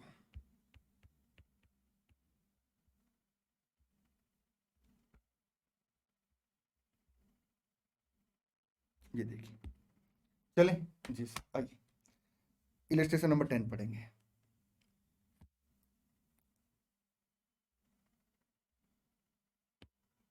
हालांकि 9 जैसा लगेगा आपको, लेकिन इसमें एक दो पॉइंट अलग है, कोई बात नहीं, एक्स्ट्रा प्रैक्टिस हो जाएगी, ठीक है। चलिए पढ़िए जल्दी से।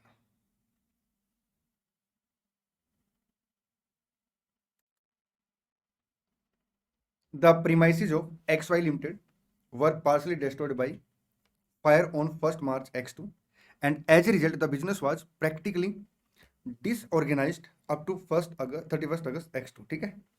The company is insured under a loss of profit policy for 165 having an indemnity period of 6 months, ठीक। मार्च अप्रैल मई जून जुलाई अगस्त 6 मंथ का सर इंडेमनिटी पीरियड है, और 6 मंथ का ही आपको डिसऑर्गेनाइज्ड डेटा दे रखा, ठीक। होता क्या है, या मैं बोल सकता हूँ साहब आपको जो डेटा सर अफेक्टेड डेटा दे रखा। होता क्या साहब, इंडेमनिटी पीरियड के लिए हम लोग इंश्योरेंस कराते हैं, लेकिन ऐसा भी हो सकता है कि हमें जो इन्फॉर्मेशन दे रखी क्वेश्चन में ना, वो कंपैरेटिवली कम टाइम पीरियड की दे रखी। मान लो इंडेमनिटी पीरियड 6 मंथ का है और सर अफेक्टेड पीरियड 3 मंथ है, तो फिर 3 मंथ को कंसिडर करेंगे, क्योंकि इंडेमनिटी पीरियड आपका मैक्सिमम पीरियड होता है, ठीक। देखिए 1st मार्च X2 को आग लगी है, तो मैं एक काम करता हूँ, डायग्राम बनाता हूँ।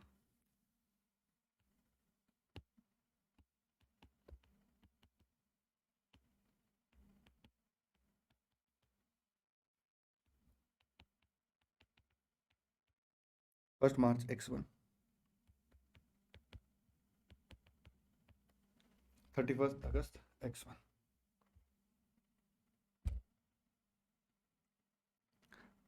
From the following information, prepare a claim under the policy.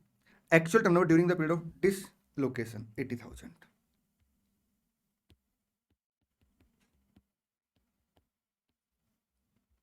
Turnover for the corresponding period, sir आपको लास्ट 12 मंथ की नहीं, ये आपको लास्ट ईयर की turnover they the same period की 240।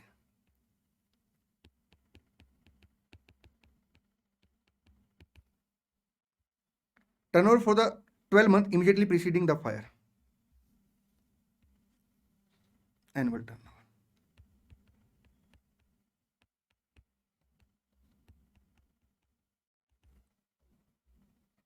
Net profit for the last financial year, insured standing charges for the last financial year, uninsured standing charges sir इस बार इसने calculate करके दे दिए। Turnover for the last financial year, तो आपका GP ratio 30%, ठीक। Due to substantial increase in trade before and up to the time of the fire, it was agreed that an adjustment of 10% should be made in respect of the upward trend in the turnover, ठीक है। तो sir turnover में क्या हुआ, 10% का trend आ गया है, तो स्टैंडर्ड टर्नओवर सर ये बन जाएगी, और आपका 6 लाख का बाइफर्केशन नहीं है, तो 660 सर आपकी क्या बन जाएगी, एडजस्टेड एनुअल टर्नओवर बन जाएगी, ठीक। The company incurred additional expenses amounting to rupees 9300, sir company ने क्या किया, 9300 के एडिशनल एक्सपेंडिचर इनकर्ड कर दिए, ठीक, after the fire, okay. But for this expenditure, please ध्यान देना, इस एक्सपेंडिचर के लिए, इस एक्सपेंडिचर की वजह से the turnover during the period of dislocation would have been only 55,000। बात सुनना, वो ये कह रहा है कि हमने एडिशनल एक्सपेंडिचर कितने किए, 9300। अगर ये एक्सपेंडिचर नहीं होते तो अपनी जो टर्नओवर होती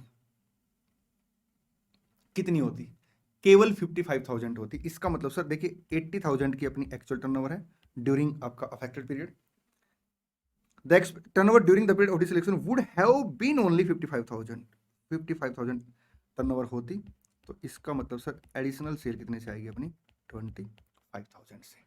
एडिशनल सेल कितने से आएगी सर अपनी, 25,000 से, ठीक है जी सर। चलिए, there was also a saving during the indemnity period of 2700 in insured standing charges, ठीक जी सर। आइए शुरू कर लेते हैं। सबसे पहले कैलकुलेट शॉर्ट सेल कितने से आएगी, 264 माइनस आपका 80,000 सर 184 से, calculate GP ratio 30%, claim for short cell 55-200, ठीक जी सर। आइए इसके बाद क्या आएगा सर, इसके बाद आपका आएगा additional expenses claim, lower of 3, first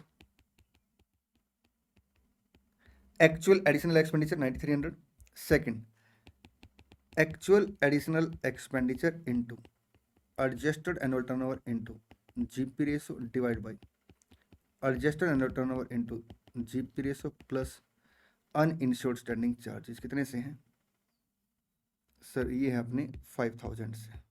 ये देखिए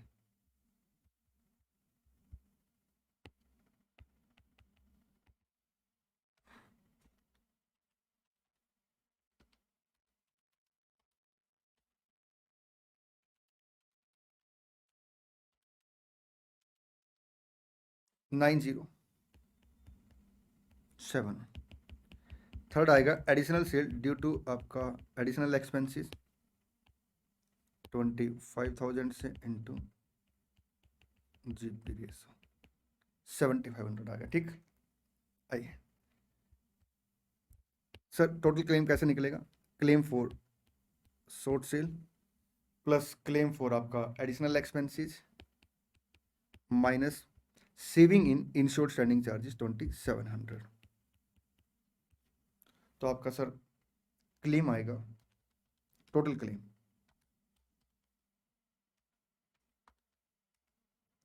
60,000 से।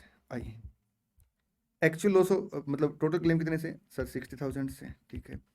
आपका पॉलिसी का अमाउंट कितना दे रखा है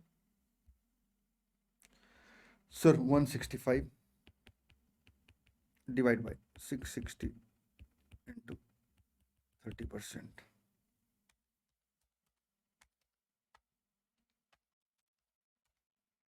सर 50,000 से सर आपका क्या आ जाएगा?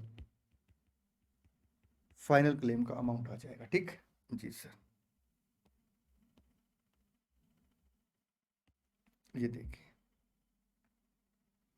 इलस्ट्रेशन नंबर 11 पढ़ेंगे, बहुत ही बढ़िया क्वेश्चन है, एकदम मस्त क्वेश्चन है। पढ़िए जल्दी से illustration number 11।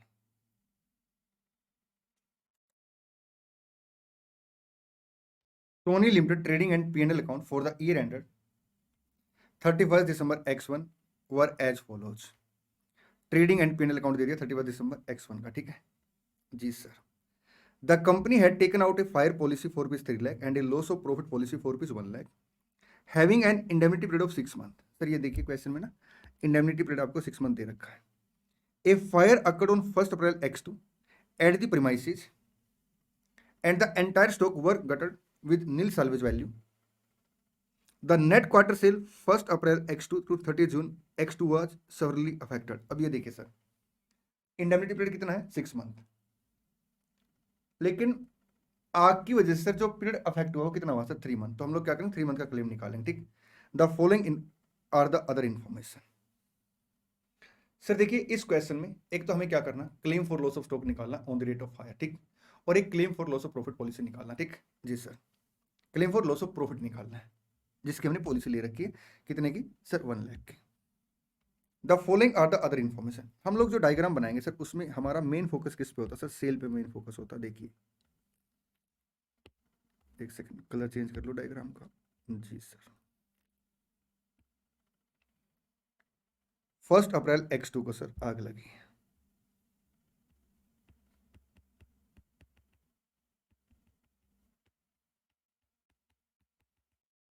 Thirty June X2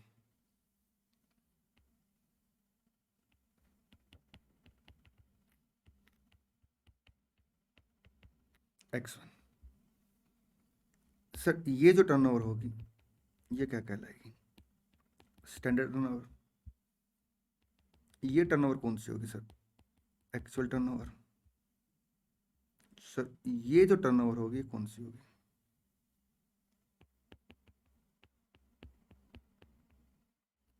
previous year turnover. और ये सर आपकी क्या बन जाएगी? Annual turnover. देखिए sale during the period 1 January X2 31 March X2 250 sir ये सेल दे दी है, एक सेकंड मैं डेट यहाँ लिखता हूँ। सर इस सेल का क्या यूज है देखते हैं। 250 की सेल दे दी, ठीक है। परचेज ड्यूरिंग द पीरियड दे दिया, ठीक है। मैन्युफैक्चरिंग एक्सपेंसेस दे दिए, ठीक है। सेल ड्यूरिंग द पीरियड दे दिया, कब से कब तक, 1 अप्रैल X2 से 30 जून X2, 87,500।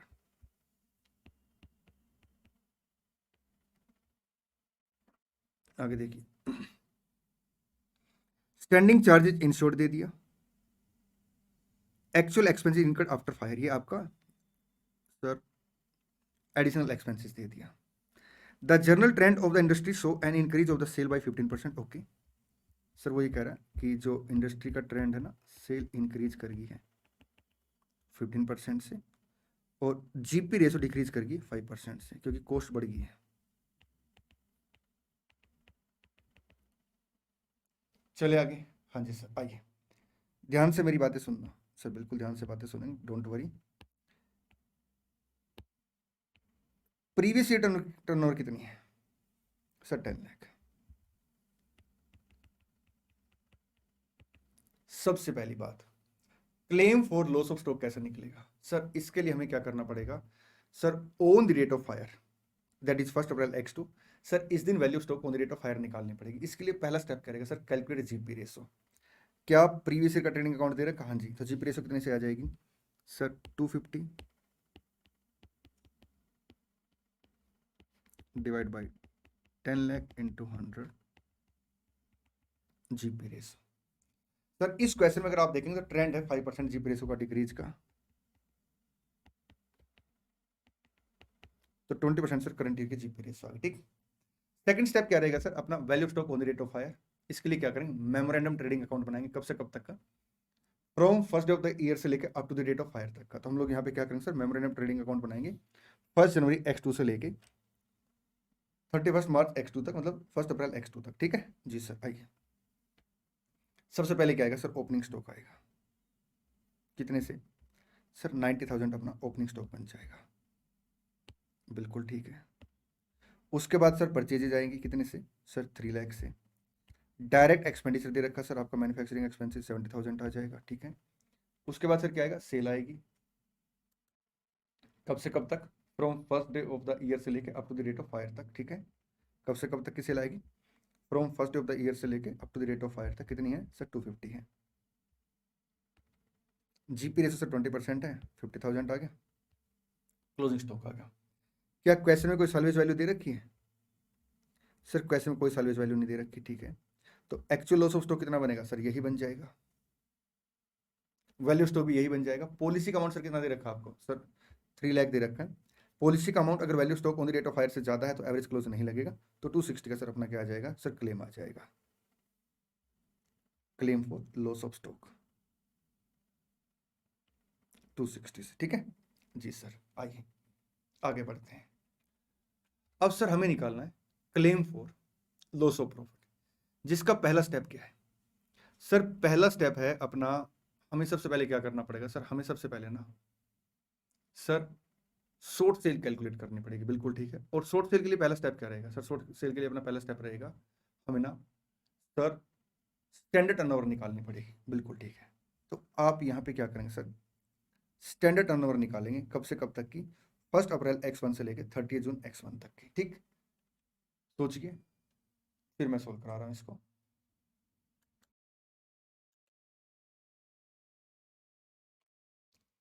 देखिए, अगर इस क्वेश्चन में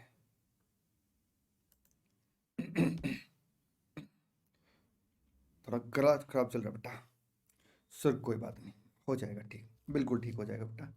चलें, हाँ जी सर। देखिए, अगर इस क्वेश्चन में मैं ये कह रहा हूं सर हमें 250 की ये टर्नओवर नहीं देता क्वेश्चन ना, ये 250 की टर्नओवर नहीं देता क्वेश्चन, तो हम क्या करते हैं सर? खाली ट्रेंड दे देता 15%, तो हम ट्रेंड किसके साथ एडजस्ट करते हैं? तो मजबूरी में पता हम लोग क्या करते हैं साहब? जो 10 लाख है ये तो पिछले साल की एक्चुअल सेल है, हम क्या करते हैं? इस 10 लाख को ना सर इक्वल क्वार्टर के हिसाब से सर एलोकेट कर लेते। ठीक है जी सर। या क्वेश्चन में 250 की इंफॉर्मेशन दे देता, बट क्वेश्चन हमें ना ये 15% की इंफॉर्मेशन नहीं देता, तो क्या करते सर? तो भी हम क्या करते, 10 लाख को सर हर क्वार्टर के हिसाब से इक्वली डिवाइड कर लेते हैं। लेकिन क्वेश्चन ने सर दोनों इंफॉर्मेशन दी है, तो क्वेश्चन यहाँ पे क्या बताना चाह रहा है? क्वेश्चन ये बताना चाह रहा है कि जो इस क्वार्टर की 250 टर्नओवर है ना, ये 15% ट्रेंड के बाद है, तो इसके कोरस्पोंडिंग सर ये जो क्वार्टर होगा इसकी टर्नओवर कितनी होगी? सर देखिए, जो 250 टर्नओवर है वो करंट क्वार्टर की है, करंट ईयर की। हाँ जी सर, वो ट्रेंड के बाद है, ट्रेंड से पहले है सर, वो तो ट्रेंड के बाद है, क्योंकि करंट ईयर में जो माल बिका होगा वो ट्रेंड ऐड करके बिका होगा। बिल्कुल ठीक है। तो 250 जो सेल है वो आपकी करंट ईयर की सेल है। करंट ईयर में जो माल है वो 15 पे ज्यादा बिका होगा लास्ट ईयर के कंपैरिजन में। तो लास्ट ईयर में इसी क्वार्टर की सेल कितनी होगी?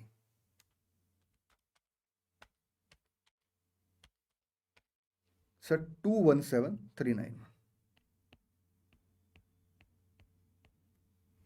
ये टर्नओवर लास्ट ईयर सर क्या होगी? फर्स्ट क्वार्टर में होगी। ठीक। अब लास्ट ईयर की टोटल सेल कितनी है सर? 10 लाख, जिसमें से 217,391 की टर्नओवर कौन सी है?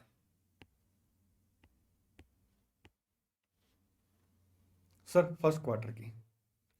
तो 10 लाख माइनस 217,391। मेरी बात फिर से सुनिए, लास्ट ईयर की कंप्लीट सेल कितनी है sir? 10 lakh, out of which 217,391 turnover कौन सी है सर? फर्स्ट क्वार्टर की है। तो सर बैलेंस टर्नओवर कब से कब तक की आ गई? सर ये आपकी 1 अप्रैल X1 से लेके 31 दिसंबर X1 तक की टर्नओवर आ गई। ये 9 मंथ की टर्नओवर आ गई। तो 3 मंथ की टर्नओवर इसमें से कितनी होगी सर? 260,870। सर एक बार फिर से एक्सप्लेन कर दो बेटा, बिल्कुल एक्सप्लेन कर देता हूँ। देखिए, लास्ट ईयर की टर्नओवर कितनी है सर? 10 लाख।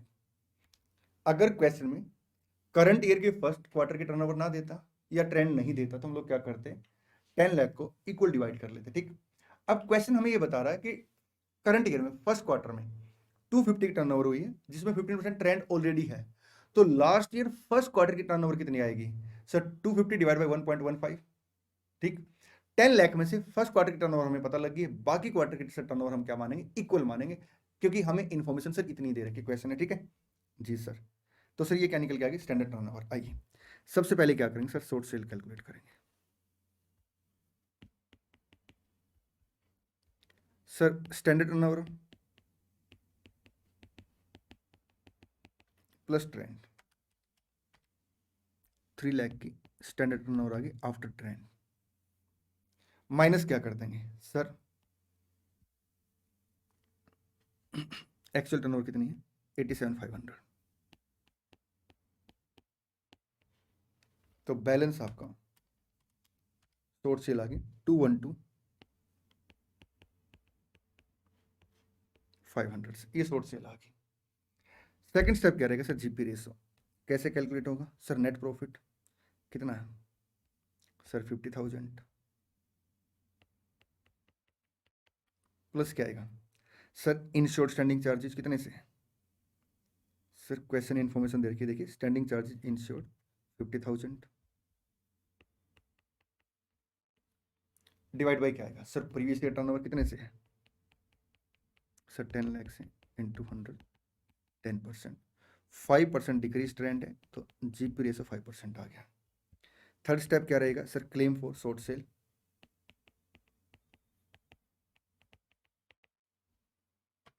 To 500 into 5%, 10,625। आइए आगे बढ़े जी सर। अब हमें क्या करना पड़ेगा सर? एक्चुअल एडिशनल एक्सपेंडिचर का क्लेम निकालना पड़ेगा लोअर ऑफ 3। पहला क्या आएगा? एक्चुअल एडिशनल एक्सपेंडिचर 60,000 से, ये देखिए, इनटू क्या आएगा? Adjusted annual turnover into GP ratio divide by adjusted annual turnover into GP ratio plus uninsured standing charges. ठीक। अब सबसे बड़ा चैलेंज सर अपने लिए क्या है? एनुअल टर्नओवर में ट्रेंड एडजस्ट करके एडजस्टेड एनुअल टर्नओवर निकालने। ठीक। देखिए बड़े ध्यान से मेरी बात सुनना सर, एनुअल टर्नओवर के दो हिस्से होते हैं, एक वो जो प्रीवियस ईयर से बिलोंग करता है और एक वो जो करंट ईयर से बिलोंग करता है। अगर वो प्रीवियस ईयर से बिलोंग करता साहब तो उसमें ट्रेंड का इफेक्ट नहीं आया होता, इसलिए हमें क्या करना होता, उसमें ट्रेंड का इफेक्ट देना होता। ठीक, अगर वो करंट ईयर से बिलोंग करता तो उसमें ऑलरेडी ट्रेंड का इफेक्ट आया होता है। ठीक है जी सर। अब एनुअल टर्नओवर का अगर बाइफरकेशन अपने लिए पॉसिबल नहीं क्वेश्चन में, तो हम लोग क्या करते हैं, पूरे पे ट्रेंड एडजस्ट कर देते हैं। ठीक है जी सर।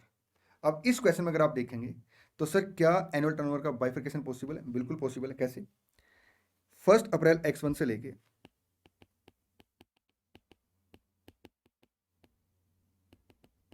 31 दिसंबर X1 तक जो टर्नओवर है वो कितनी है सर? 10 लाख टर्नओवर है प्रीवियस ईयर की, माइनस आपका 217391।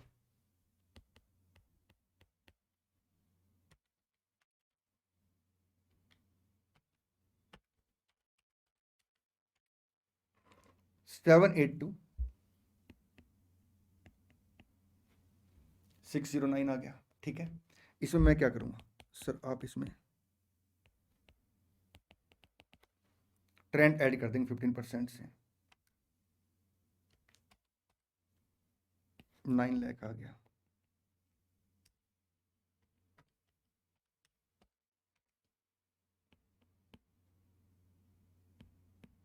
ठीक जी सर। ये जो 250 टर्नओवर है इसमें ऑलरेडी क्या है सर? इसमें ऑलरेडी ट्रेंड है।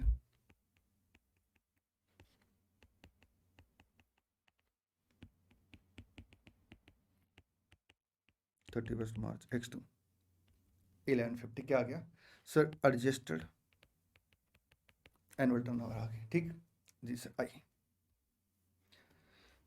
अब एडजस्टेड एनुअल टर्नओवर कितनी है sir? 1150 into GP ratio divide by adjusted annual turnover into GP ratio plus क्या आएगा? Uninsured standing charges. अब मुद्दा उठता साहब, अनइंश्योर्ड स्टैंडिंग चार्जेस कितने हैं? देखिए स्टैंडिंग चार्जेस कितने हैं सर? ट्रेडिंग अकाउंट में मिलेंगे? नहीं सर, पीएनएल अकाउंट में मिलेंगे, क्योंकि ट्रेडिंग अकाउंट का खर्चा वेरिएबल होता है। ठीक है जनरली, और पीएनएल में खर्चा सर आपका जनरली फिक्स होता है। ठीक, और फिक्स खर्चे का इंश्योरेंस होता है। एडमिन एक्सपेंसेस सर फिक्स है। सेलिंग एक्सपेंसेस सर जनरली हम लोग क्या मान के चलते हैं सर, आपका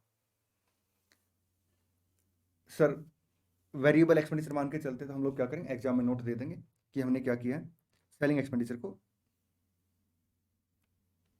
वेरिएबल माना है। पहले हमारा इंस्टीट्यूट ना इस क्वेश्चन में इसको फिक्स मानता था, बाद में इंस्टीट्यूट ने चेंज कर दिया। ठीक है, तो अब आप भी क्या करेंगे सर, इसे हम लोग भी वेरिएबल मानेंगे। ठीक, 1 लाख फाइनेंस चार्जेस हो गया, 180 के सर टोटल फिक्स चार्जेस हैं, 50,000 का आपका इंश्योर्ड स्टैंडिंग चार्जेस है, तो 130 अनइंश्योर्ड स्टैंडिंग चार्जेस आ जाएगा। 1150 इंटू 5%, 57,500 आ गया, डिवाइड बाई 187,500 इंटू 60,000, ये अमाउंट आ गया सर आपका 18,400 आ गया, क्योंकि वो 399.99 है। सर क्वेश्चन में देखिए, क्या आपको एडिशनल सेल दे रखी है? नहीं सर, अगर एडिशनल सेल नहीं दे रखी तो एक्चुअल सेल को हम क्या मानेंगे, एडिशनल सेल मानेंगे। तो ये आपका सेकंड पॉइंट बना दूँ? हाँ जी सर।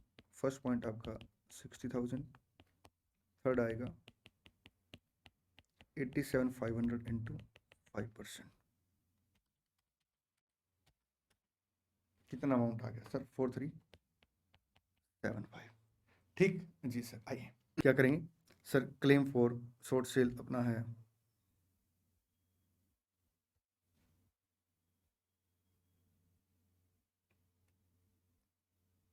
10625,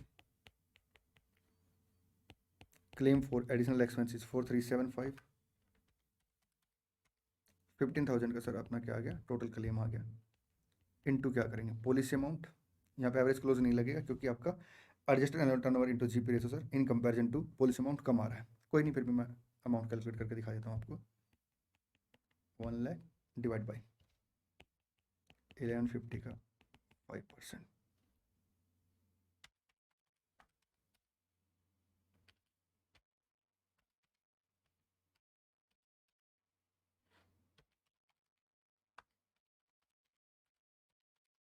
सर ये अमाउंट आपका ज़्यादा आ गया, और फाइनल क्लेम कभी भी टोटल क्लेम से ज़्यादा नहीं हो सकता, ठीक है। तो claim for loss of profit policy कितने से आएगा, 15,000 से, ठीक है। ये देखिए 260, 10625, 4375, 275, ठीक। ये आपका 15,000 का क्लेम आ गया, claim for loss of profit. चलें जी सर, आइए इसके बाद हम लोग चलते हैं जो हमें लास्ट में क्वेश्चन दे रखे हैं। क्वेश्चन 1 बिल्कुल आसान सा क्वेश्चन है, आप खुद से करें इसको। क्वेश्चन 2 भी एक आसान क्वेश्चन है, लेकिन मैं इसको फिर भी कराऊंगा क्योंकि इसमें पॉइंट दे रखे हैं साहब, ठीक, बहुत सारे ना। देखिए क्या लिखता है, पढ़िए जल्दी से आप पहले क्वेश्चन को ना, वीडियो को पॉज करके पढ़ लिए। हाँ जी सर, आइए अब मिलकर पढ़ते हैं। On 29th August X2, the godown of a trader caught fire and a large part of the stock of goods was destroyed, ठीक। सर 29 अगस्त X2 को गोडाउन जो था ट्रेडर का वो आग ने पकड़ लिया, ठीक है, और large part of the stock sir क्या हो गया, डिस्ट्रॉयड हो गया। However goods costing ₹1,08,000 could be salvaged incurring fire fighting expenses amounting to ₹4,700, ठीक। सर फायर फाइटिंग एक्सपेंसेस का भी क्लेम हमें मिलता है, ठीक है जी सर। और वो कह रहा है कि 1,08,000 के गुड्स हमने क्या की, बचा लिए साहब, ठीक, मतलब साल्वेज वैल्यू बचा ली 1,08,000 की। The trader provide you the following additional information, sir opening stock दे दिया, क्लोजिंग स्टॉक दे दिया, परचेज ड्यूरिंग द ईयर दे दी, परचेज सर आपका प्रीवियस ईयर की दे दी, cost of goods distributed to as sample for advertisement from 1 April X two the date of fire, sir 41,000 का आपने क्या किया, सैंपल डिस्ट्रीब्यूट कर दिया। तो हम क्या करेंगे सर, इसे परचेज में से माइनस कर देंगे, ठीक है। Cost of goods withdrawn by trader for personal use from 1 April to the date of fire, sir इसे क्या करेंगे, माइनस कर देंगे परचेज में से। प्लीज एक बात का ध्यान रखना इस क्वेश्चन में या इस तरह के क्वेश्चन में, सर कई बार वो क्या करेगा, आपको जो ड्राइंग्स देगा ना वो सेल वैल्यू पे दे देगा, तो आपको क्या करना, उससे पहले कॉस्ट पे कैलकुलेट करना, फिर सर कॉस्ट पे कैलकुलेट करने के बाद आप क्या करेंगे, परचेज में से उसे माइनस करेंगे, ठीक। लास्ट ईयर की सेल दे दी, करंट ईयर की सेल दे दी। The insurance company also admitted fire fighting expenses, ठीक है। The trader had taken the fire insurance policy sir कितने से, 9 लाख से, विद एन एवरेज क्लोज। आपने सर क्या करना, क्लेम का अमाउंट कैलकुलेट करना है। आइए सबसे पहले क्या आएगा सर, जीपी रेशो कैलकुलेट करेंगे। इसके लिए क्या करेंगे, प्रीवियस ईयर का ट्रेडिंग अकाउंट बनाएंगे, opening stock, closing stock, purchases, sale. ये देखिए ओपनिंग स्टॉक, परचेजेज, सेल, ये जीपी आ गया, क्लोजिंग स्टॉक, ठीक है। जीपी रेशो 30% से आ जाएगी। आइए memorandum trading account, opening stock 790,100, purchases 33,10,700 minus 41,000 minus 2,000, sir 32,67,700, sale 45,36,000। कोई एडजस्टमेंट इसके अंदर दे रखी है, नहीं सर। चलिए सर ये जीपी आ गया 30% के हिसाब से, ये क्लोजिंग स्टॉक आ गया, ठीक। अब इसमें सर सैलवेज वैल्यू क्या करेंगे, माइनस कर देंगे, और यहाँ पे अगर आप देखेंगे तो सर एवरेज क्लोज नहीं लगेगा। क्यों, क्योंकि सर आपका वैल्यू स्टॉक जो है on the date of fire in comparison to policy amount कम है। मैं ऐसे बोल सकता हूँ policy amount in comparison to value stock on the date of fire से ज़्यादा है। फायर फाइटिंग एक्सपेंसेस हम लोग क्या करेंगे सर, ऐड कर देंगे। सर एक क्वेश्चन ये राइज होता है कि जैसे मान लो इसमें अगर एवरेज क्लोज अप्लाई होता तो फायर फाइटिंग एक्सपेंसेस हम लोग पहले ऐड करते या बाद में ऐड करते। सर इंस्टीट्यूट ने ना दो अलग अलग जगह सॉल्यूशन दे रखा है और दोनों में सर अलग अलग ट्रीटमेंट दे रखा है। एक जगह उन्होंने क्या किया है sir, actual loss of stock into आपका policy amount divide by value stock on the date of fire. उसके बाद सर जो फाइनल क्लेम आया है, मतलब जो क्लेम आया उसमें फायर फाइटिंग एक्सपेंसेस अलग से जोड़ दिए, ठीक। एक जगह सर इन्होंने क्या कर रखा, फायर फाइटिंग एक्सपेंसेस पहले ऐड कर रखे हैं। तो आप जो भी अप्रोच फॉलो करें साहब, आप अल्टरनेटिव आंसर जरूर दे के आए। एक मिनट के लिए रुकिए, मैं आपको नोट्स में दिखा देता हूँ कि मैंने इसको कैसे आप मतलब क्लास के अंदर अल्टरनेटिव आंसर करा रखा है इस क्वेश्चन का। मतलब इस क्वेश्चन का नहीं, इस क्वेश्चन में तो एवरेज क्लोज नहीं है, जिस क्वेश्चन में एवरेज क्लोज अप्लाई हो रहा था। ये देखिए, ये देखिए अल्टरनेटिव 1 में मैंने क्या किया, ये एक अलग क्वेश्चन है, फायर फाइटिंग एक्सपेंसेस सर जोड़े, उसके बाद एवरेज क्लोज लगाया। सर यहाँ पे अगर आप देखेंगे तो एवरेज क्लोज पहले लगाया और फिर फायर फाइटिंग एक्सपेंसेस जोड़े, ठीक। एग्जाम में सर आपने क्या करना, अल्टरनेटिव आंसर दे के आना। बल्कि मैं एक काम और करता हूँ, इसी क्वेश्चन को ना मैंने क्या कर रखा है, एग्जाम्पल देके भी एक्सप्लेन कर रखा है। ये देखिए, ये आपका यही क्वेश्चन आ गया। एवरेज क्लोज सर यहाँ पे नहीं अप्लाई हो रहा, ठीक हमारे लिए, मतलब मैंने अपनी क्लास में सर फिर ये बच्चों को एक्सप्लेन किया कि अगर मान लो पॉलिसी का अमाउंट क्या होता, 6 लाख होता, तो फिर हम लोग फायर फाइटिंग एक्सपेंस का ट्रीटमेंट कैसे करते हैं। देखिए, एक तो तरीका क्या है सर, फायर फाइटिंग एक्सपेंसेस पहले जोड़े फिर एवरेज क्लोज लगाया। एक तरीका क्या है, फायर फाइटिंग एक्सपेंसेस सर पहले नहीं जोड़े, एवरेज क्लोज लगाया फिर फायर फाइटिंग एक्सपेंसेस जोड़े, ठीक। सर हमें एग्जाम में क्या करना चाहिए टेक्निकली, सर दोनों आप आंसर दे के आ सकते हैं। सर हम इसको नोट कर ले प्लीज़, एक बार हम नोट कर लो, कोई बात नहीं, स्क्रीनशॉट ले लो या आप दूसरे डिवाइस से फोटो खींच लो इसका ना। ये मेरी बुक में क्वेश्चन नंबर 21 है, ये देखिए, अल्टरनेटिव 1, अल्टरनेटिव 2। चले जी सर, एग्जाम में आप क्या करेंगे, दोनों आंसर दे के आएंगे। आगे बढ़ते हैं।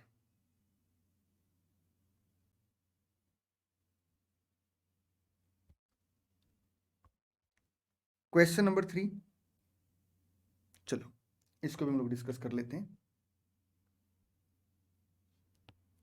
अच्छा क्वेश्चन है,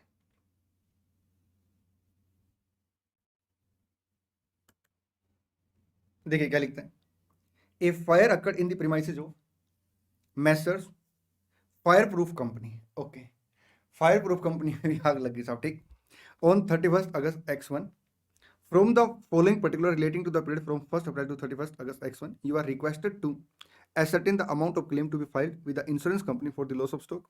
The concerned had taken an insurance policy for 60,000 which is subject to an average clause, ठीक है जी सर। सर अपने को क्वेश्चन ने ओपनिंग स्टॉक दे दिया, परचेजेस दे दी सर, वेजेस दे दी, और उसमें बता दिया सर कि 3000 जो वेजेस है वो आपका इंस्टॉलेशन मशीन से रिलेटेड है, तो इसमें से 3000 माइनस कर देंगे। सेल दे दी, sale value of goods drawn by partner. Sir ये देखिए सेल वैल्यू दे रखी है, सर हम क्या करेंगे सर, कॉस्ट माइनस करेंगे परचेज में से, बिल्कुल ठीक है sir. Cost of good sent to consignee on 16 August lying unsold with them. Sir इसे क्या करेंगे हम लोग ना सर, ट्रेडिंग अकाउंट के क्रेडिट में दिखा देंगे, ठीक। हालांकि ये अपना स्टॉक है लेकिन इसे हम क्लेम के लिए कंसिडर नहीं करेंगे, क्यों, क्योंकि सर ये इंश्योर्ड गोडाउन में नहीं है। Cost of good distributed as free sample, sir ये क्या करेंगे, परचेज में से माइनस कर देंगे।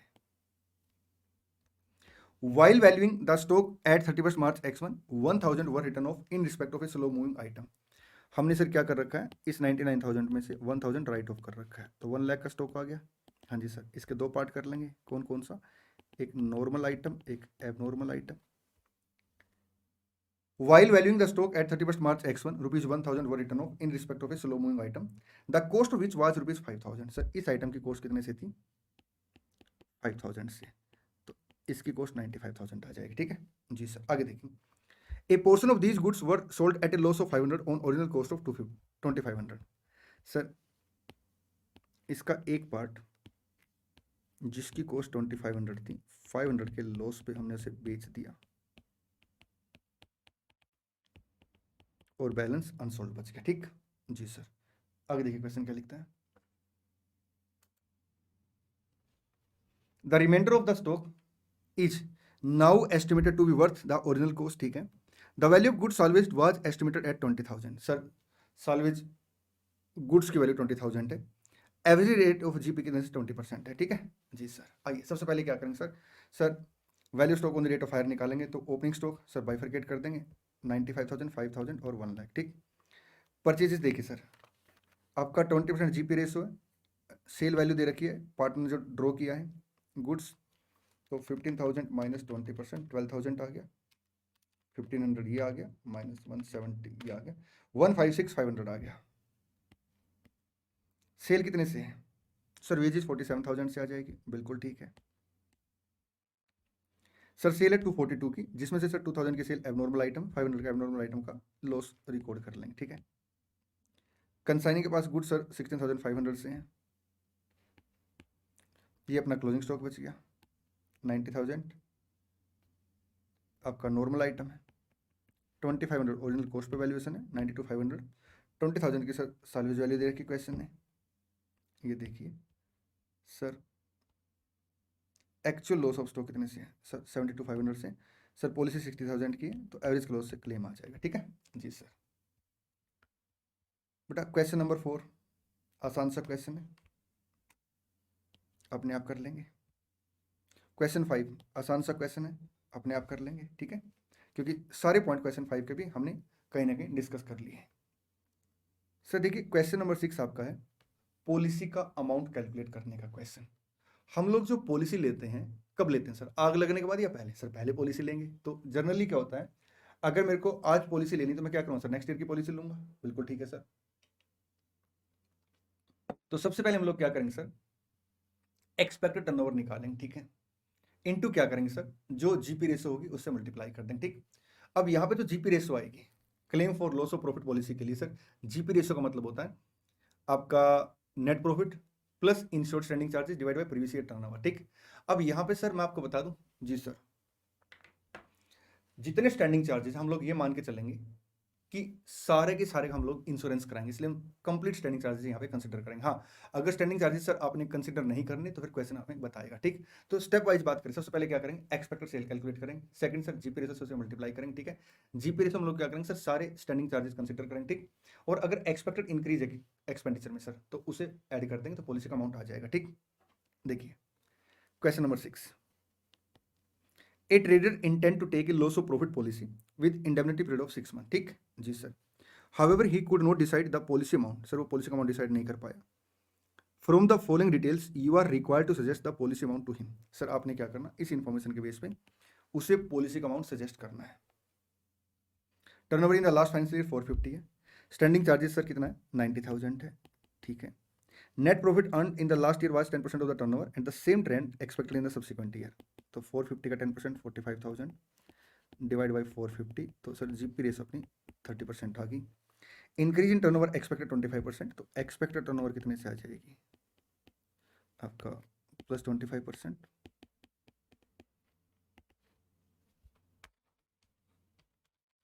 450 प्लस 25%, 562,500 से एक्सपेक्टेड टर्नओवर है। ठीक है, to achieve additional sale trader has to incur additional expenditure of 31,250। तो हम लोग क्या करते हैं? एडिशनल एक्सपेंडिचर का भी इंश्योरेंस कराते हैं। ठीक है, तो यहाँ पे सबसे पहला स्टेप क्या रहेगा sir? Calculate expected amount of turnover जो हमने कैलकुलेट कर लिया into GP ratio, expected profit आ गया, प्लस क्या करेंगे sir? Expected increase in standing charges. तो 2 लाख से अपनी सर क्या आ जाएगी? पॉलिसी का अमाउंट आ जाएगा। ये देखिए क्वेश्चन 7 सिमिलर क्वेश्चन है, आप अपने आप करेंगे। चलिए मेरे प्यारे प्यारे बच्चों, इसी के साथ अपना इंश्योरेंस क्लेम का चैप्टर समाप्त होता है। टेलीग्राम चैनल जरूर ज्वाइन कर लें, चैनल को सब्सक्राइब कर लें और अपने दोस्तों के साथ वीडियो को शेयर कर दें।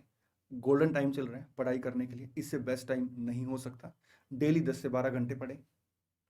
सर 10 से 12 घंटे डेली पढ़ाई हो सकती है बेटा? बिल्कुल आराम से हो सकती है। मैं किसी वीडियो में इस बात को स्पेशली डिस्कस करूंगा कि आप 12 आवर बिल्कुल आराम से कैसे पढ़ाई कर सकते हैं। चलिए मेरे प्यारे प्यारे बच्चों, आज की वीडियो में इतना ही, मिलते हैं नेक्स्ट वीडियो में। Thank you so much, all the best, good bless you. और हाँ, इस बार एग्जाम पार।